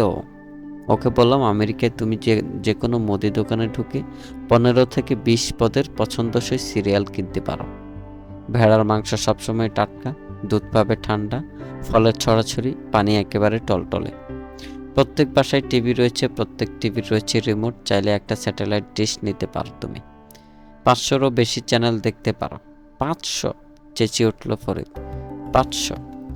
কিছুক্ষণ চুপ করে রইলাম আমরা। আমার যখন মনে হলো সে ঘুমিয়ে পড়েছে তখনই হেসে উঠল ফরিদ। আগা, মোল্লা নাসিরুদ্দিনের মেয়ে শ্বশুর বাড়ি থেকে এসে বাপের কাছে যখন বিচার দিল যে তার স্বামী তাকে মেরেছে, তখন সে কি বলেছিল জানো? অন্ধকারে তার হাসি টের পাচ্ছিলাম আমি। আমার নিজের মুখেও হাসি রাখা ফুটে উঠল। আফগানিস্তানে এমন লোক খুব কমই আছে যে মোল্লার 1-8টা গল্প জানে না। কি, মেয়েটাকে সেও মারল? তারপর জামাইয়ের কাছে এই খবর দিয়ে পাঠালো যে মোল্লা বোকা নয়, সে যদি তার মেয়েকে আর মারে তাহলে পাল্টা সেও তার বউকে পেটাবে। হেসে উঠলাম আমি, খানিকটা কৌতুক শুনে, খানিকটা আফগানদের রাসপথ এতটুকু বদলায়নি দেখে। যুদ্ধ হয়েছে, ইন্টারনেটের আবির্ভাব হয়েছে, মঙ্গলের বুকে হেঁটে বেরিয়েছে রোবট, কিন্তু আফগানিস্তানের লোকজন এখনও মোল্লা নাসিরুদ্দিনের চুটকি বলে চলছে। মোল্লার একবার নিজের পিঠে এক বিরাট বোচকা চাপিয়ে গাধার পিঠে করে যাবার গল্পটা শুনেছ না? পথে একজন জিজ্ঞেস করলো সে বোচকাটা গাধার পিঠ তুলে দিচ্ছে না কেন? তখন সে বলল সেটা খুবই নিষ্ঠুর ব্যাপার হবে, বেচারার জন্য এমনিতে অনেক বার হয়ে গেছে আমি। ভান্ডার শেষ না হওয়া পর্যন্ত মোল্লা নাসিরুদ্দিনের চুটকি বলে গেলাম আমরা। তারপর ফের নীরব হয়ে গেলাম। আমি রাগা। আমাকে প্রায় ঘুম থেকে জাগিয়ে তুলে বলল ফরিদ, কি, কেন এখানে এসেছো তুমি?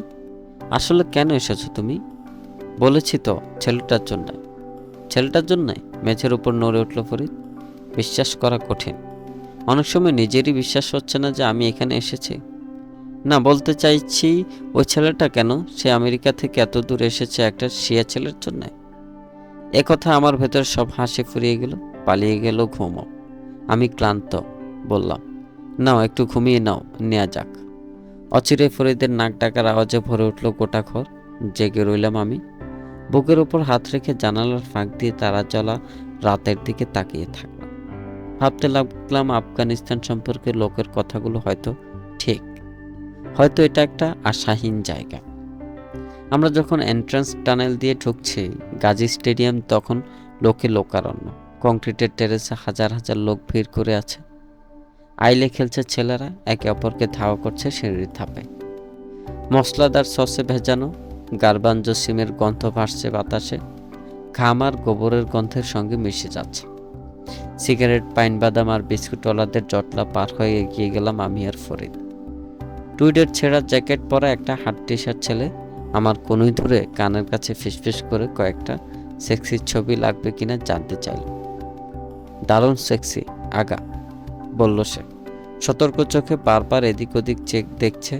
দেখে কয়েক বছর আগে সান ফ্রান্সিসকোর টেন্ডারলয়েন এলাকায় একটা মেয়ের কথা মনে পড়ে গেল। আমার সঙ্গে চালাকি করতে চেয়েছিল সে। ছেলেটা জ্যাকেটের একটা পাশ ফাঁক করে সেক্সি ছবিগুলোর এক ঝলক দেখার সুযোগ করে দিল। হিন্দি ছবির পোস্টকার্ড, তাতে ঘুঘু চোখের সম্পূর্ণ পোশাক পরা ভরাট শরীরের নায়িকাদের নায়কের সঙ্গে নাচতে দেখা যাচ্ছে। দারুণ সেক্স। আবার বলল সে। ওহ, ধন্যবাদ বললাম ওকে, ঠেলে গিয়ে গেলাম। ধরতে পারলো ওরা, এমন ধোলাই দেবে ওকে যে কবরে ওর বাপ পর্যন্ত জেগে উঠবে, বিড়বিড় করে বলল ফরিদ। বসার নির্দিষ্ট কোনো জায়গা নেই, বলাই বাহুল্য আমাদেরকে সেকশন আইল আর সিট দেখিয়ে দেওয়ার জন্যও নেই কেউ, ছিলও না কখনো, রাজতন্ত্রের আমলেও ছিল না। বসার মতো একটা ভালো জায়গা খুঁজে বার করলাম আমরা, মাঝ মাঠের ঠিক বামে। তবে সেজন্য ফরিদকে একটু ঠেলাঠেলি ধাক্কাধাক্কি করতে হলো। 70-এর দশকে বাবা আমাকে যখন এখানে সকার খেলা দেখতে নিয়ে আসতো, তখন মাঠের ঘাস খুব কত সবুজ ছিল সে কথা মনে পড়ল আমার। এখন জঘন্য দশা হয়েছে পিচটার, সর্বত্র খানাখন্দের ছড়াছড়ি। দক্ষিণ প্রান্তের গোলপোস্টের পেছনে একজোড়া গভীর গহ্বর বেশ দেখার মতো। ওখানে ঘাস বলে কিছু নেই, স্রেফ মাটি। দল দুটো মাঠের নামার পর সবাই তীব্র গরম সত্ত্বেও লম্বা প্যান্ট পরে আছে। খেলা শুরু হলো যখন খেলোয়াড়দের পায়ের আঘাতে সৃষ্টি মেঘের ভেতর বলটাকে দেখা মুশকিল হয়ে দাঁড়ালো। চাবুক হাতে তরুণ তালিবরা আইলে ঘুরে বেড়াচ্ছে, কেউ একটু জোরে চেঁচালেই চাবুক খাচ্ছে। হাফ টাইমের হুইসেল বাজার একটু পরেই ওদের নিয়ে এলো ওরা। এখানে গেট দিয়ে স্টেডিয়ামে ঢুকলো। একটা ট্রাকের ক্যাবে সবুজ বোরকা পরা এক মহিলা বসে আছে, অন্যটায় চোখ বাঁধা এক লোক। ধীরগতিতে ট্রাকে একটা চক্কর দিল ট্রাক জোড়া, সবাইকে ভালো করে দেখার সুযোগ করে দিচ্ছে। প্রত্যাশিত ফল পাওয়া গেল। লোকজন উঠে দাঁড়িয়ে ঘাড় বাড়িয়ে দেখতে লাগলো।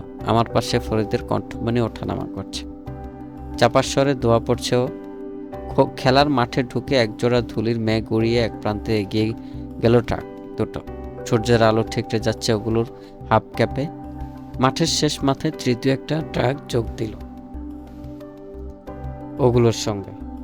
এই ট্রাকটা এমন সব জিনিসেই বোঝাই করা ছিল যেগুলো দেখে নিমিষে গোলপোস্টের পেছনে গর্তগুলোর তাৎপর্য বুঝে গেল।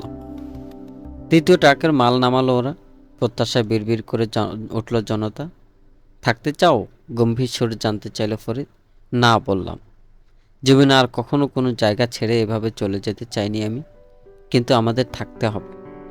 ঘাড়ের ওপর আড়াআড়িভাবে ঝোলানো কালাশনিকওয়ালা দুই তালিব প্রথম ট্রাক থেকে চোখবন্ধ লোকটাকে আর অন্য দুজন বোরকা পরা মেয়েটাকে নামিয়ে আনলো। মেয়েটার হাঁটু ভাঁজ হয়ে গেল, জমিনে হোঁচট খেয়ে পড়ল সে। সৈন্যরা তাকে ওঠালেও আবার লুটিয়ে পড়ল সে। ওরা আবার তাকে ওঠানোর জন্য চেষ্টা করতে যেতেই হাত পা ছুড়ে চিৎকার জুড়ে দিল। যতদিন বুকে শ্বাস আছে ওই চিৎকার ভুলব না আমি, যেন কোনো পশু ভালুক ধরার ফাঁদে আটকে যাওয়া পা ছড়ানোর চেষ্টা করছে। আরও দুজন তালেব এসে যোগ দিল। তারপর জোর করে বুক সমান গভীর গর্তে নামালো মেয়েটাকে। অন্যদিকে চোখ বাঁধার লোকটা নীরবে তার জন্য খোঁড়া গর্তে নামতে দিল তাকে। এখন দুই অভিযুক্তের কেবল ধরটুকু জমি থেকে মাথা বের করে আছে। ধূসর পোশাক পরা নাদুস নুদুস একজন হুজুর গোলপোস্টের কাছে এসে দাঁড়ালো। মাইক্রোফোনের কাছে গলা পরিষ্কার করে নিল সে। তার পেছনে গর্তের মেয়েটা এখনো চেঁচাচ্ছে। কোরআন থেকে বেশ দীর্ঘ একটা সূরা পড়ল সে। স্টেডিয়ামের জনতার মাঝে সহসা নেমে আসা নীরবতায় তরঙ্গায়িত হতে লাগলো তার নাকি সুরের উচ্চারণ। অনেকদিন আগে বাবার বলা একটা কথা মনে পড়ল। এইসব আপনা ভালো বাঁদরগুলো দাঁড়িতে আমি পেচ্ছাপ করি। এরা তাসবির দানাগোনা আর তাদের অজানা ভাষায় লেখা একটা বই থেকে পড়া ছাড়া আর কিছুই জানে না। আফগানিস্তান যদি কখনো এদের হাতে গিয়ে পড়ে তো আল্লাহ যেন আমাদের রক্ষা করে। সূরা পড়া শেষ হলে গলা খাঁকারি দিল হুজুর। ভাই ও বোনেরা, ফার্সিতে আহ্বান জানালো সে। সারা স্টেডিয়ামে গম গম করে উঠল তার কণ্ঠস্বর।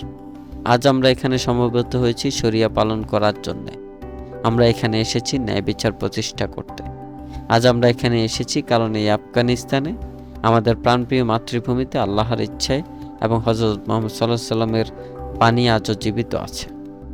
আমরা আল্লাহর হুকুম মেনে চলি, তাকে মান্য করি, কারণ আমরা তার বিশালত্বের সামনে বিনীত অক্ষম সৃষ্টি ছাড়া আর কিছুই নেই।